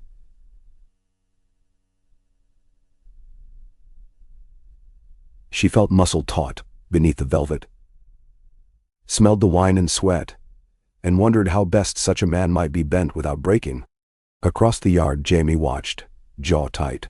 That evening, torches flared along the walls, and tables groaned with roasted aurochs and wheels of sharp cheese. Minstrels played, dancers spun. Robert drank deep, but kept his feet. Cersei matched him cup for cup, yet never slurred. Lords roared approval, as the king kissed his bride-to-be beneath a canopy of swords. Jon Arryn found Tywin at the high table's end, when the third course arrived. "Your move succeeds," he said quietly. Robert's wounds fester slower than his loneliness. Tywin dabbed his lips. "A kingdom is no different from a balance sheet. Remove deficit, offer investment, project confidence. The rest follows." Arryn's blue gaze lingered on Robert, swaying. "Some investments cost more than gold." Tywin raised a brow. "Then hope the dividends outweigh blood." On the wall's ice ramparts, Benjen Stark fastened a black cloak tighter about his neck. Howling wind flung snow across the abyss. Below, the gate groaned as the ranging party mustered. 12 brothers, 3 new recruits, 2 grizzled veterans driving a mule sled laden with firewood and iron dragonglass spearheads. Armaments dug from ancient caches in the hill behind Castle Black. Lord Commander Brynden stood at Benjen's side. "We scout to the gorge," Benjen said, "then east to the Weeping Pass. If we find tracks, we follow. If we find nothing, return." The Blackfish clasped Benjen's shoulder. "You're worth 100 green boys, nephew." Benjen grinned. "Then pray I come back with tales and not ghosts." They parted. Benjen led the column through the gate. Frost-rimed trees closed around them, branches coated white. By dusk, they reached a clearing where old ruins huddled like kneeling stone giants. Benjen signaled halt. Men unpacked bedrolls, but the ranger's ears caught something. A creak, faint as memory. He turned. Among pillar shadows, pale shapes moved, men or deer. The wind dropped, and in the hush Benjen heard crackling ice that was not ice. He drew sword. "Stand to," he whispered. Blue eyes sparked between stones. A brother cursed. Then the forest erupted. Whites lunged, flesh blackened but limbs swift, eyes burning frost. Dragonglass met bone with brittle shriek, steel shattered against frozen sinew. Screams tore the quiet. Benjen cut down one walker only to feel claws rake his arm. Blood steamed in cold air. "Fall back," he shouted, but the circle had closed. As the brothers fought, another presence stepped from gloom. a pale figure armored in noonlight, blade shimmering crystalline. The other's gaze fixed on Benjen, and the ranger felt heat seep from marrow. He braced, sword raised, breath fogging heavy. A horn blast echoed, distant but clear. From the east a torchline approached. Riders from Eastwatch? The other tilted its head. At a silent command, the whites retreated, dragging corpses into dark. Snow swallowed footprints. Within heartbeats, the clearing lay empty, but for the dying and the stunned. Benjen sank to one knee, numb fingers clutching steel. He stared at the place where Frost Demon vanished and knew the wall's old enemy had woken indeed. At River Run, Caitlin knelt by her father's bed as Lord Hoster's breathing rattled. The River Lord had taken a chill after escorting Robert part way to King's Landing, and the fever lingered. "Father," she whispered, damp cloth cooling his brow. Hoster's eyes fluttered open, and he muttered, "Tansy," before slipping back to dreams. Footsteps creaked. Lysa Arryn entered, belly swollen with child, face pinched. "Maester says he weakens." "I know." Caitlin wrung the cloth. "Has your lord husband written?" "John sits the king's council," Lysa said, bitterness edging her tone. "While I brood in River Run like a fat hen, he sends ravens full of duty." Caitlin smoothed Hoster's blanket. "The realm needs his wisdom. The realm always needs men." Lysa's eyes flicked to Kat's ringless hand. "And what of you? Robert's wedding ends any fancy the king might take. Will you hide behind father's skirts forever?" Caitlin met her sister's stare. "A marriage has been proposed, to Lord Eddard Stark." Lysa snorted. "The solemn wolf. You would bury warmth in snow." "Perhaps snow may preserve what fire destroys," Kat answered softly. She rose, smoothing skirts. "Think on your own hearth, Lysa. Winter touches all." As she left, Caitlin felt neither dread nor delight at the prospect. Duty weighed true, but there was something steady in the memory of Ned's quiet eyes. A woman could build a life on such stone. In Bravos, across canals, lit by green-blue lanterns, a masked envoy guided Elia Martell through the Moonpool Palace. Atop its marble steps waited a broad-bellied man swathed in silks, Illyrio Mopatis. Candles glowed on oiled beard and jeweled rings. "Princess," he said in heavily accented Valyrian, bowing. "We share friends with wealth and grievances alike. Welcome." Ilia inclined her head. Oberyn's hand hovered on dagger hilt. Illyrio smiled. "Come. Sup with me. Speak of children who might one day wear dragon crowns." Ilia's heart hammered. "I seek only safety." "Safety," Illyrio said, "often rides in the saddle of opportunity." They followed him past columns into a hall where tapestries bore scenes of dragons crossing the narrow sea. Ilia's gaze lingered on a young woman astride a great black worm. "My associate is fond of prophecy," Illyrio murmured. "He believes a Targaryen child may yet unite warring kingdoms." Oberyn's eyes narrowed. "Prophecies cost blood, Illyrio. Tread plump hands. Better to pay the price with one cup than drown in an ocean of another's making." He turned to Elia. "Will you drink?" She hesitated. Rhaenys and Aegon played with wooden carved lions in the corner, unaware. The lantern light flickered in their dark eyes, and she saw Rhaegar's fire there, and her own sand-baked determination. "I will listen," she said, and the wheel creaked. Another spoke forward. Spring's first thaw dripped from Winterfell's roofs, when a raven beat weary wings to the rookery. Scroll sealed with white wax dot. Ned cracked it on the battlements, snowmelt running beneath his boots. Edmure Tully wrote in a shaky hand, "Father fades. He wishes to see his daughters wed before the stranger takes him. Caitlin consents if you do."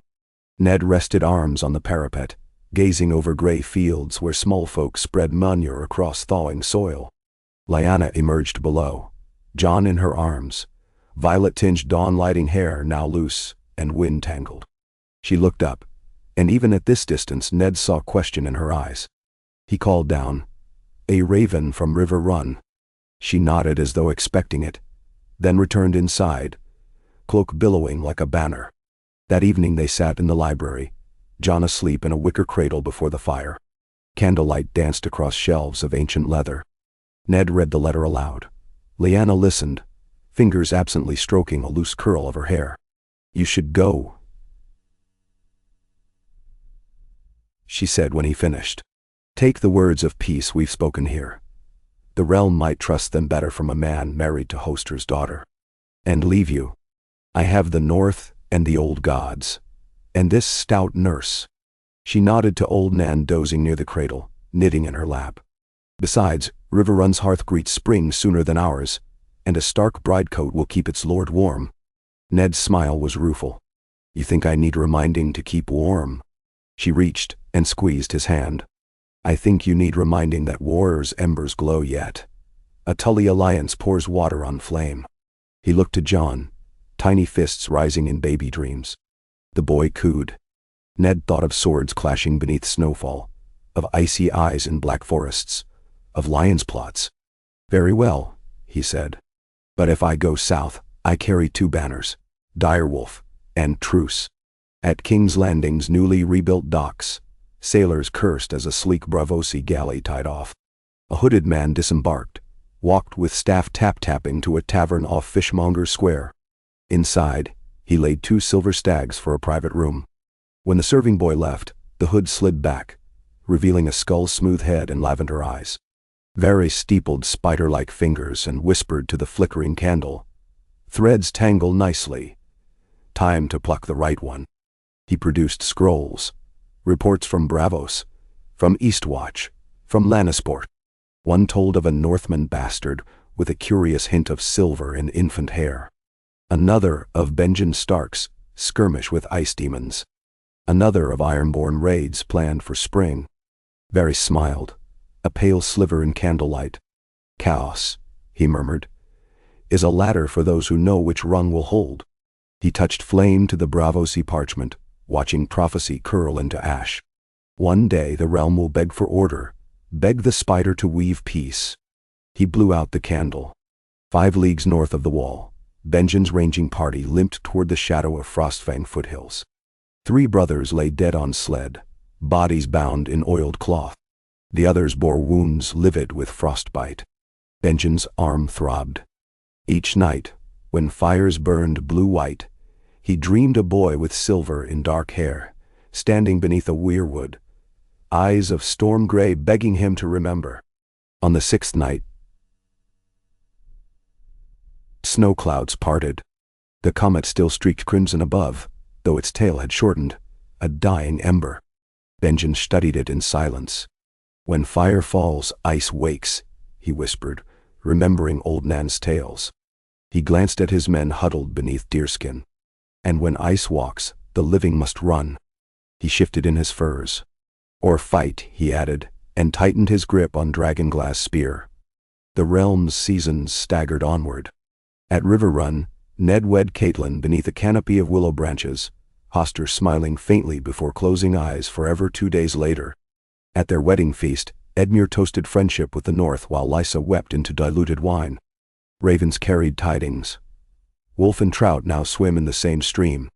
In King's Landing, Cersei wed Robert beneath the scorched bells of the half-ruined sept, the royal cloak of black and gold settling on her shoulders like a net of golden chains. Tywin watched from the front pew, face impassive. Jaime swore his vows to protect king and queen, though his eyes lingered too long on the bride. When night fell, Robert stumbled drunk to their marriage bed. Cersei hid revulsion behind a practiced smile and imagined Lannister cubs gnawing iron roots of the throne. Ironborn longships slipped up the bight at moonless tide, burning fishing villages before melting into sea mists. The North howled, but Ned's forces were scattered guarding against southern intrigues. Deepwood Motte stood alone. At Sunspear, ravens returned from Braavos with promises wrapped in silk. Illyrio would shelter Elias' heirs under contract sealed by the Iron Bank. Doran signed in blood-red ink and whispered to the night wind that vengeance slept only so it might wake stronger. Beyond the wall, horn calls echoed one night from the east.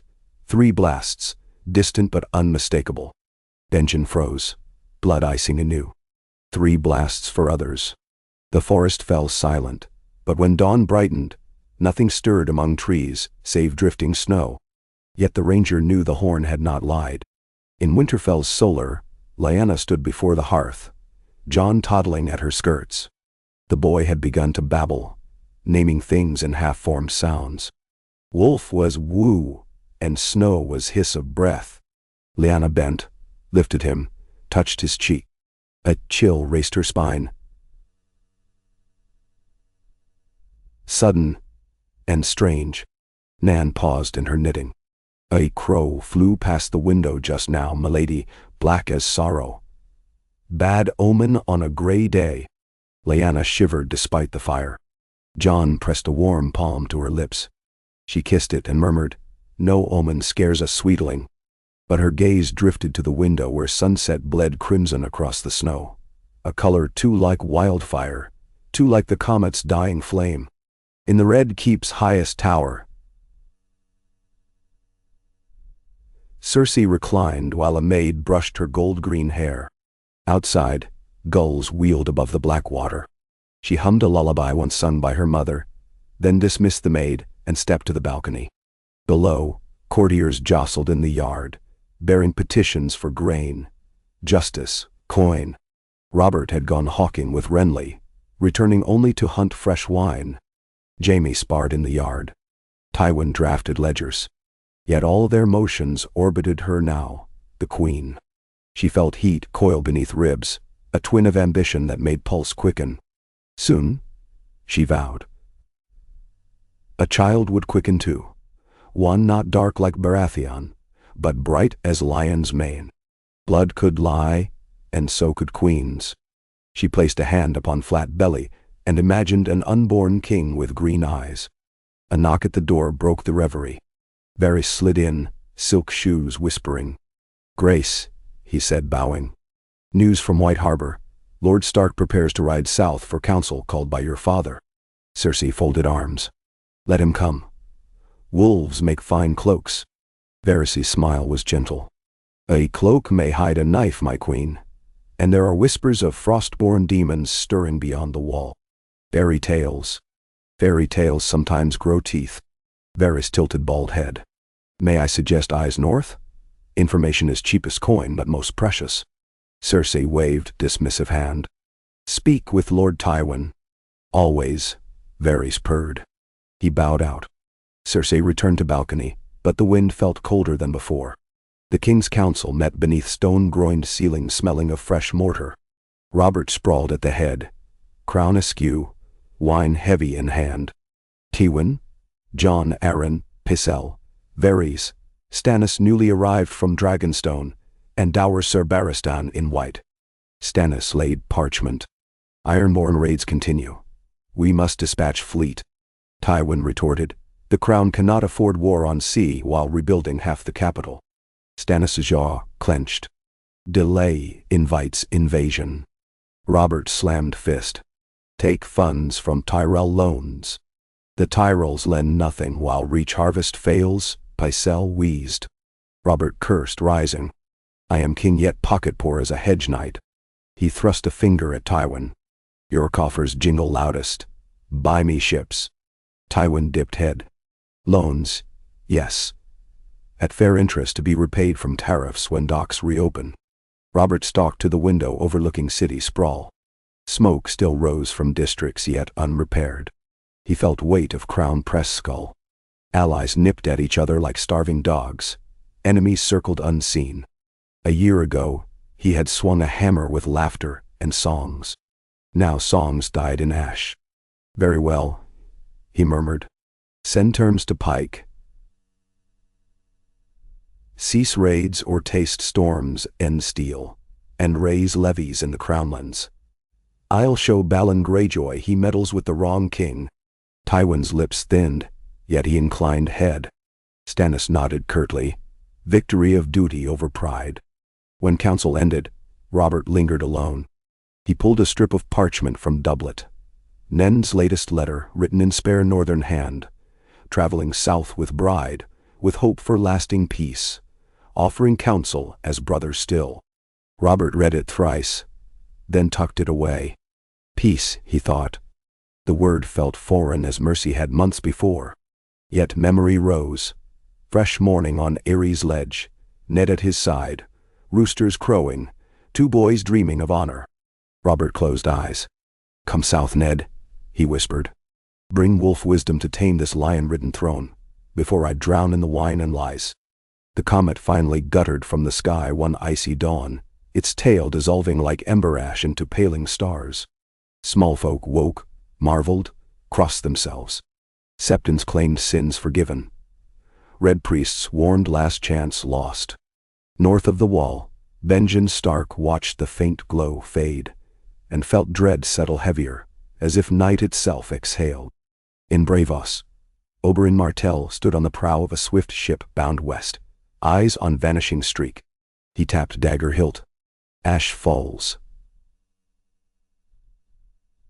"Steel rises," he muttered, and the brine wind carried his words over waves toward a realm not yet ready. In King's Landing, Cersei Lannister awoke sweating, dream of crimson star bleeding across cradle of a crownless babe. She pressed hand to belly again, half expecting life to flutter. At Winterfell, Lyanna cradled Jon before hearth, the boy's sleepy gaze following the white direwolf pup Ned had gifted, now tumbling in snow outside. Flames crackled. Lyanna felt warmth and fear battle within. She kissed Jon's hair. "Whatever comes," she whispered, "I will stand." The gods, old and new, heard vows, and perhaps made none of their own, for gods are wilder than men, and wheels grind all beneath. Yet somewhere deep in forests older than kingdoms, where heart trees groan and ravens speak in tongues lost, a different power stirred, sensing a child of ice and fire, wolf and dragon, born into a world trembling on the cusp of long night and fragile dawn. And winter's first true snow began to fall across all the 7 kingdoms, silent, soft, inexorable. Morning mist pooled in the troughs of the king's road like milk poured down a furrow, veiling the army Ned Stark led southward in ghostly wisps that curled around spear points and horse legs. Though the banners snapping above the column were those of the direwolf and leaping trout, new-sown testament to Ned's marriage and Lord Hoster's passing, few who marched felt any triumph. Winter's early bite had browned the leaves and hardened the ruts. Hoofbeats struck hollow on ground already rimed white at dawn. Somewhere ahead waited King's Landing with its half-mended walls, its smells of smoke and fresh-laid mortar. Somewhere behind, in a keep of gray stone and snow-crowned roofs, Lyanna watched their little Jon begin to stand on wobbling legs, and Ned tried not to dwell on how swiftly life slid by. Beside him rode Hallis Mullen with a clutch of guardsmen, and behind them came 30 wagons laden with grain, salted pork, and barrels of fish from White Harbor, part wedding gift, part diplomatic gesture. Cat rode in a carriage the maester insisted upon for the sake of the babe she now carried. Her laughter drifted through the curtained window whenever her maid, Jean Poole, misnamed one of the northern umbers striding alongside. Every so often Cat pushed aside the curtain to catch Ned's eye. When she smiled, he felt warmth slide through the armor of his worries like summer through open shutters. Yet worry stalked him. Ravens had flown 2 nights earlier from Deepwood Motte. Asha Greyjoy's longships had burned the lumber camp on the White Knife before fading into the mists, and the Mormonts clamored for royal reprisal that the king could ill afford. Worse still, Old Nan's news from the wall arrived on wings laced with ice. Benjen Stark's ranging had not returned, and another 3 patrols sent to find him discovered only circles of trampled snow and blackened fire pits, where footprints ended as if walkers had stepped off the world's edge. There were stories of horn blasts echoing in the dark, 3 in number, though no one dared claim they had been the one to hear them. Ned brooded on those tidings each night in his tent. He kept the worst from Cat for now. What use in frightening her when she bore new life and needed calm? But the secret weighed heavier than Winterfell's own roofs. 5 days from the Trident their outriders spied bright banners barring the road. Red rose of Tyrell in Goldfield, golden wheat of House Rowan, the umbles of House Oakheart. Sir Garland Tyrell himself, lean and courteous, met Ned beneath a ridge where browned grass whispered under cold wind. "Lord Stark," Garland called, reining his dappled mare. "My mother sends bread and salt and safe escort.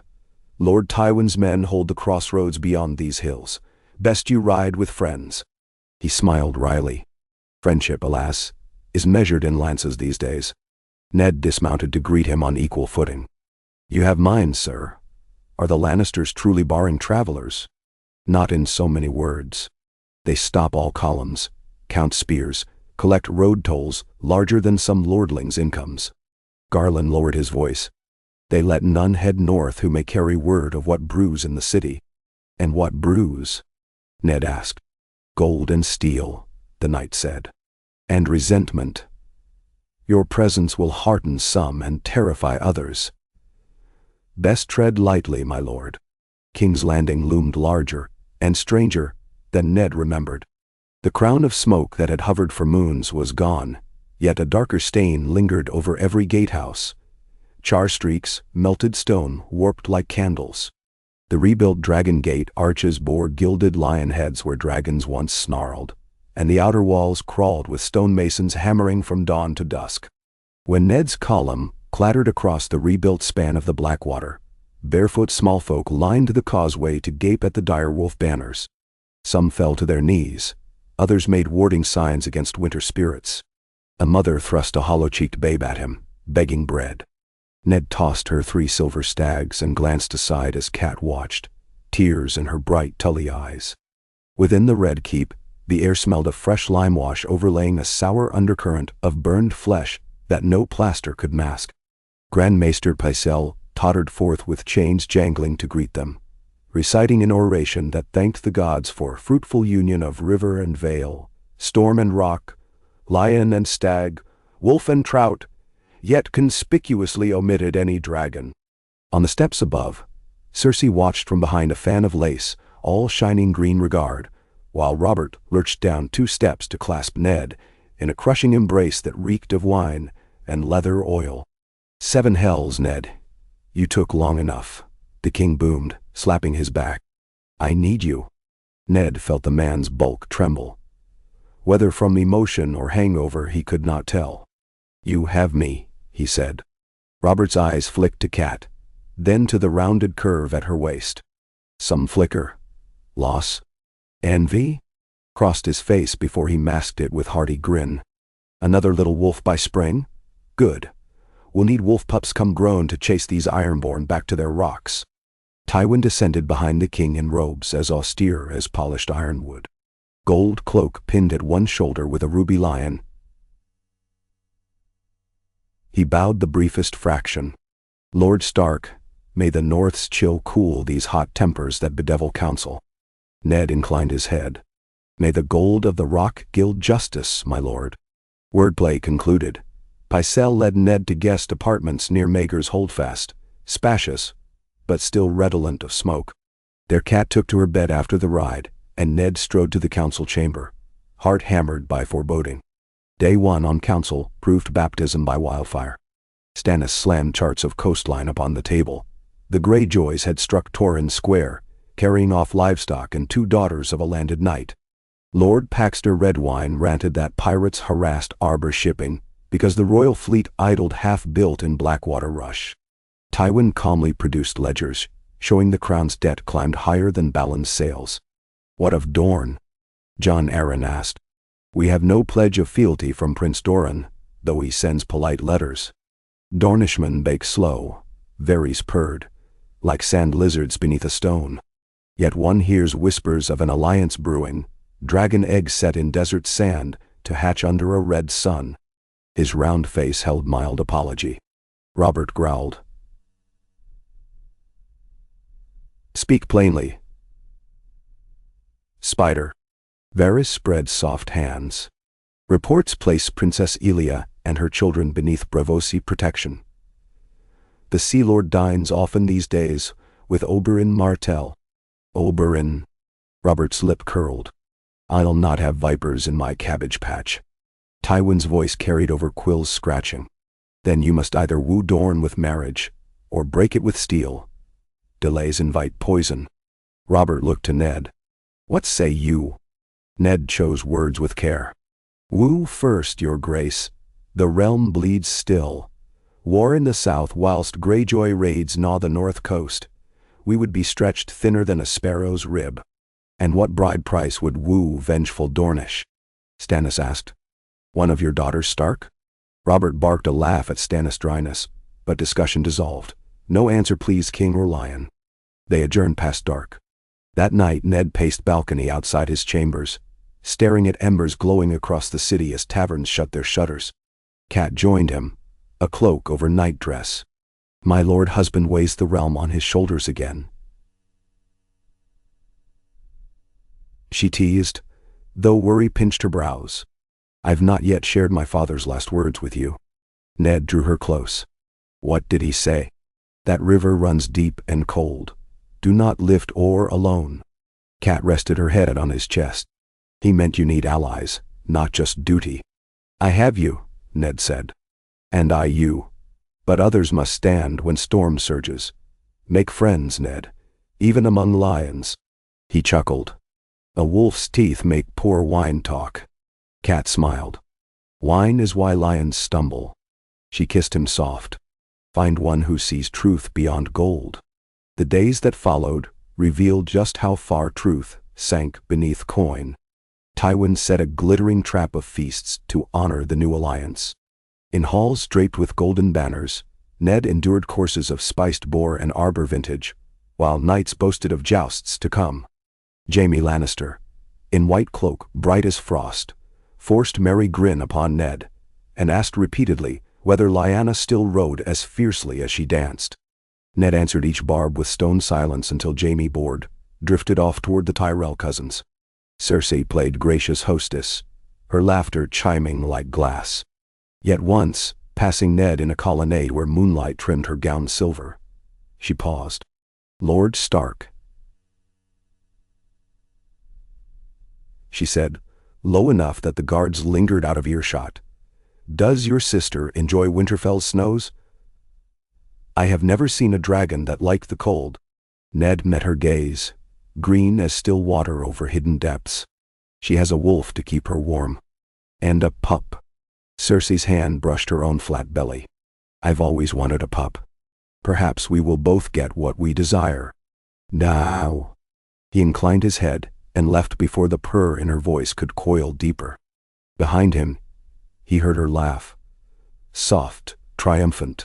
Across the narrow sea, the free city of Braavos glittered upon its lagoon, masts foresting the water like spears reversed. Within the opulent Moonpool Palace, Illyrio Mopatis presided over a small council of his own. Oberyn Martell lounged on a divan, eyes alight.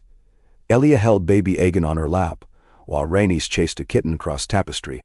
My friends, Illyrio said, voice butter-rich. The factions tighten in Westeros.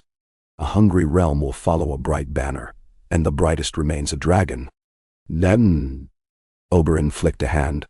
A lion holds that realm now, and wolves prowl.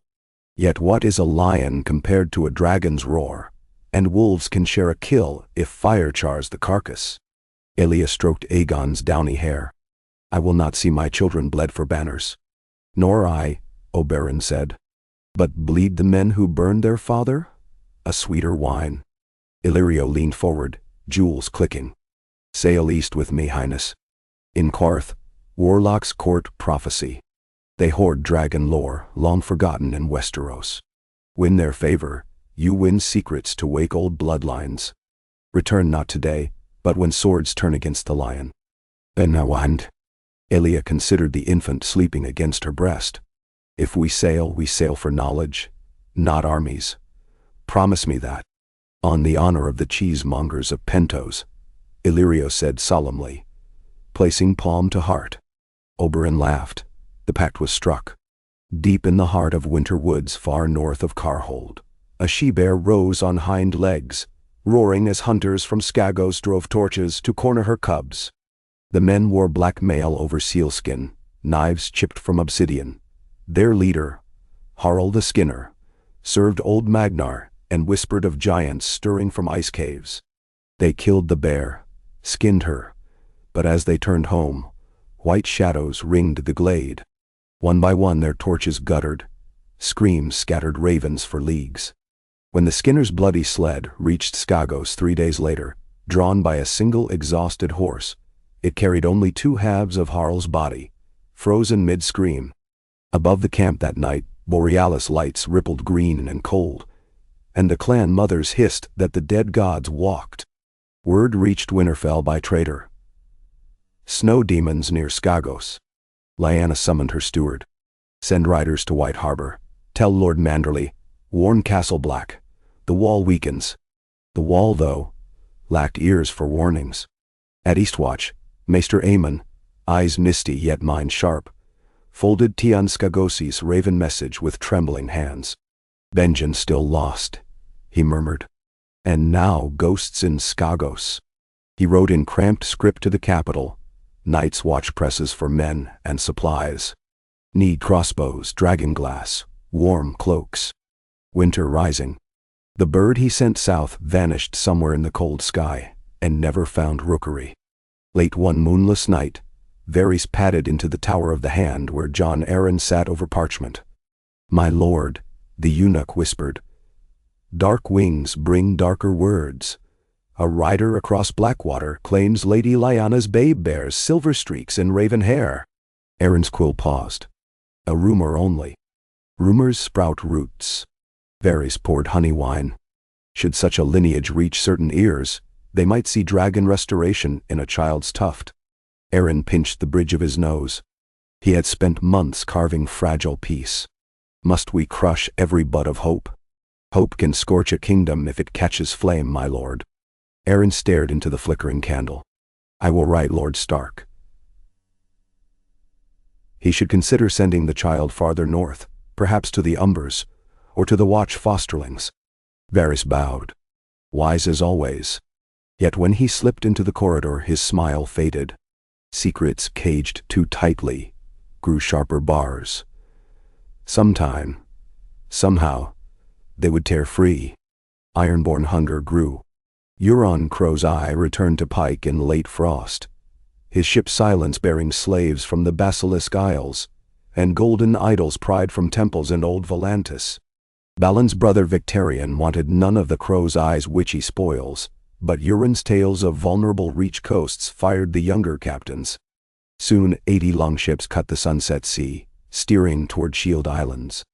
Deep wood-motted smoke still curled when the first Tyrell cogs sank beneath ironborn axes. Lady Mage Mormont, swearing oaths bitter as Rowan Bark, rode for King's Landing with only 3 guards, demanding audience. Ned received her in small hall. My island burns, she said, slamming gauntlet on the map board. And your king quibbles over coin. Send the fleet, or the north grows its own sails. Ned soothed her with promise of letters to Stannis. Yet he knew the king's coffers shrank. Only one solution remained. The golden mines of Casterly Rock must yield ships, else the realm break. That evening he sought Tywin in the rock pavilion the lord kept behind the Hand's tower. Sparse table, crisp vellum, no banners. My lord, Ned began. Winterfell guards its coast alone, while Ironborn torch the Reach and Bear Island. Gold alone cannot man a ship. Will the rock lend sailors? Tywin's pale eyes measured him. The lion's roar defends the capital. Your northern shores are distant, but the king's realm is one. Tywin dipped quill. Provide me each northern house oath to repay, and I might invest. Ned exhaled. Ships first, ledgers later, or there will be no debtors left alive. Wars are built on credit, Tywin said. Harden yourself to that truth. Ned laughed, jaw tight. He had glimpsed the heart of this regime. Coin first, justice later, if ever. Days turned. Cat quickened with child. Ned rose before dawn to train in the yard with Lord Commander Barristan, whose white cloak swirled like snow. The old knight spoke little, but after each bout he clapped Ned's shoulder. Honor alone will not win the long fight, Barristan warned. You must learn the mind behind the sword. One raw morning, a raven arrived from Winterfell bearing both good and ill. Jon now walked unaided, chasing the wolf pup through Hall, but 3 shepherd families near Last River vanished, Snowdrifts tinged pink where tracks ended. Ned read the letter twice, dread nodding. He had lingered south too long. That night he entered Robert's solar, finding the king alone, staring at a tattered blue winter rose he kept pressed between ledger pages. Lyanna's rose from Harrenhal, browned but intact. "We hunted boar today," Robert said without turning. "Met only winter birds." He crushed the rose in fist, petals crumbling. "The realm rots. I cannot swing a hammer at debts and ghosts." Ned stepped beside him. "You can still swing justice. Recall your foster father's lessons." Robert's laugh cracked. "Jon Arryn teaches mercy. Tywin teaches rule. Stannis teaches law. Too many lessons drown a man." He faced Ned, eyes red-rimmed. "Tell me true. Do you trust the lion? Do you trust that cold eunuch whispering in shadows? I trust only you, Ned." "Then hear me. Send gold to Castle Black, men to Deepwood, ships to Bear Island. Show realm you lead beyond Crown's walls." Robert rubbed his temples. "Gold." He slumped. "I will try." His gaze drifted to a sealed scroll on desk. A raven came. "Prince Doran offers Princess Arianne for my brother Renly's hand. A marriage to seal peace. Tywin urges acceptance to keep Dornish quiet. Renly is but 17. Old enough to bed a princess." Robert's sigh fogged lamplight. "If Stannis consents." "Better Renly wed than war," Ned said. Robert nodded, weary. "Write the reply for me. You've steadier hand." Medding. So Ned drafted a courteous acceptance, sealed with stag and direwolf entwined. When he left the solar, Robert had poured wine anew, staring at wall where shadows flickered like ghosts. In Dorne, word of the betrothal reached Sunspear's spear towers on a wind hot as kiln fire. Arianne Martell, dark-eyed and proud, read the letter twice. "I will be pawn to a boy while my cousins hide east?" She spat.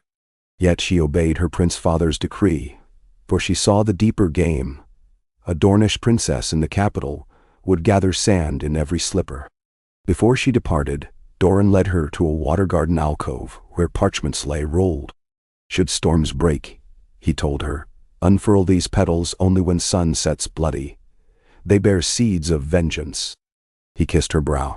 "Trust no one whose cloak bears lion or spider." Arianne hid the scrolls in a silk belt pouch and rode north beneath the sun, sand sleds trailing. Oberyn watched her go, then returned to training yard where his spear hissed through air like desert wind. "One more piece on the board," he mused. At Castle Black, Brynden Tully stood atop the king's tower parapet, as the first true blizzard of the year pummeled the wall with knives of snow. A black speck trudged from Forest Edge. Benjen's party, reduced to 5 men, leading stumbling horses. The gate winched open, and stretcher teams rushed. Brynden descended fast. Benjen collapsed inside, ice-crusting brows, eyes fever-bright. "We saw them," he rasped to Brynden. "Others, whites. Dragonglass only thing stopped them. They're gathering in gorge hollows, waiting." Brynden pressed him to sit. "Rest, lad. No time." Benjen clenched Brynden's forearm. "They move south when snow's cover passes. We need every man, every torch, every blade." Brynden met Maester Aemon next to Great Hearth. "Ravens already fly," the maester said. Cataract eyes whitened. "But if the south still quibbles over crowns when dead things march, we face doom." The old Tully slapped frost from cloak. "Then we must remind them what doom feels like." Yet ravens carried terror slowly, and schemes moved faster. On a damp afternoon, as Ned studied ledger disputes between Grafton merchants and the crown, Varys appeared. "A delicate lament, my lord," the eunuch said, proffering a folded parchment flecked with snowmelt. "From White Harbor. It seems Lady Lyanna's child fell feverish 3 nights. Maester Luwin begs mother's swift return." Ned's breath hitched. He scanned lines. "Fever broke, child safe, but weakness lingers, come home." The castle walls seemed suddenly closer. He rose. "I leave tomorrow." Varys bowed. "The queen will mourn your absence, and so will certain others. I do not serve the queen. I serve the realm." Just so. Varys' smile flickered. The hand's seat grows colder each time a good man leaves it. Who shall warm it now? Jon Arryn remains, Ned said. Alas, the Lord Hand coughs blood some nights. Age hunts him as direwolf hunts hare. Varys fingered a tassel. Pray, Casterly Rock supplies warmth instead of claws. Ned left word with Robert, found Cat, and by dawn they rode north with smaller retinue. Tywin watched from balustrade, expression unreadable. Cersei kissed Robert goodbye before hundreds, but her gaze trailed Ned until the marble arch swallowed him whole. Snow chased Ned's company all the way to the neck, yet his pace hurried. On the 5th night, as they camped near the Fever River, a rider found them, Luwin's stag banner. "The boy thrives again," the rider shouted, breath smoking. "Your sister said to tell you. Wolves howl, dragons sleep." Relief washed Ned, yet something in the message nettled. Dragons sleep. He turned it over while Cat dozed. Perhaps Lyanna meant peace for now. He did not feel it. At Moat Cailin ramparts, Roose Bolton awaited with pale eyes. "I ride to Winterfell with you," he said. Fell tidings. Flayed corpses south of Last River, skins nailed to trees forming a strange symbol.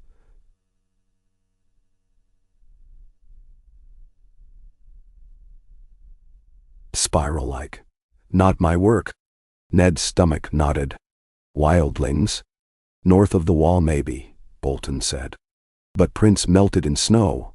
Large, bare, clawed perhaps. Wolves feared to touch the flesh." The journey became grim trot through heavy drifts. When Winterfell's towers breached clouded horizon, Ned's heart rang. Lyanna met them in courtyard, cheeks rosy, Jon in her arms, yellow-gray eyes bright. She pressed Babe into Ned's arms and laughed at his sigh of wonder. But when they spoke alone that night, her smile slipped. "Something walks in the woods, Ned. I feel eyes when dusk falls, and in dreams I see white shapes beneath Hearttree." He told her of Benjen's news. They stood before hearth, logs hissing. "If the others return," Ned said, "we must unite wolves and lions, stags and krakens, else none survive." Lyanna rested head on his shoulder. "Then you must ride again soon, brother. And next time, bring Jon." He stiffened. "South? Never. Too dangerous. A dragon cannot hide forever in snow." She murmured, "One day truth will blaze. Better you guide it." "Not yet," Ned said. But he felt wheel grinding. In King's Landing, Tywin perused a raven scroll disclosing Ned's departure. He nodded to Sir Kevan. "Begin the next stage. Have the gold cloak swear new oaths to the queen, and send gifts to Pike, rope and silk. Balon chooses one." Kevan frowned. "And the king?" "Robert sees who pours his cup. Nothing more." Later that night, Jon Arryn collapsed during council session, blood spraying his ledgers. Pycelle cried for leeches. Cersei ordered sweet wine. The conspiracies coiled. The Hand's seat sat empty beneath flickering torches, waiting for lion or wolf, spider or stag, to claim it. Far beyond seas, in a red-roofed tower of Korth, warlocks offered Elia Martell a stone egg marbled black and white. "Place above fire," they rasped. "Whisper the name that is both snowflake and flame. It will crack. From ash shall winged dawn take flight." Menamto. Elia felt warmth pulse through stone and thought of Jon, the snow dragon child she had never met. She closed slim fingers around the egg. Deep in haunted forest, the night's king of legend, now flesh of rime and moonlight, lifted a hand of bone-pale flesh. Snow wraiths parted to reveal ranks of dead marching. He looked south toward flickering Comet's memory and hissed in voice like breaking ice. The long night approached again, and this time, dragons, wolves, lions, and stags would learn whether feuds weighed more than survival. Spring never truly came that year. Instead, a pale season, half winter, half mournful thaw settled over Westeros like a sigh. In castles and camps, men sharpened blades for raids, for rebellions, for prophecies. In Winterfell, a boy with silver and black hair toddled toward a direwolf pup, beneath gray skies. In King's Landing a queen stroked her belly and wondered why the moon's blood had not come. In Bravos, a dragon princess clutched a stone egg warming in her palms. On the wall, a horn sounded once at sunrise, twice at noon, and thrice, faint, at dusk, then no more. And somewhere between the hiss of snowflakes and the crackle of distant wildfire, the song of ice and fire began its next verse, softer than breath, sharper than steel, waiting for the note that would shatter all silence.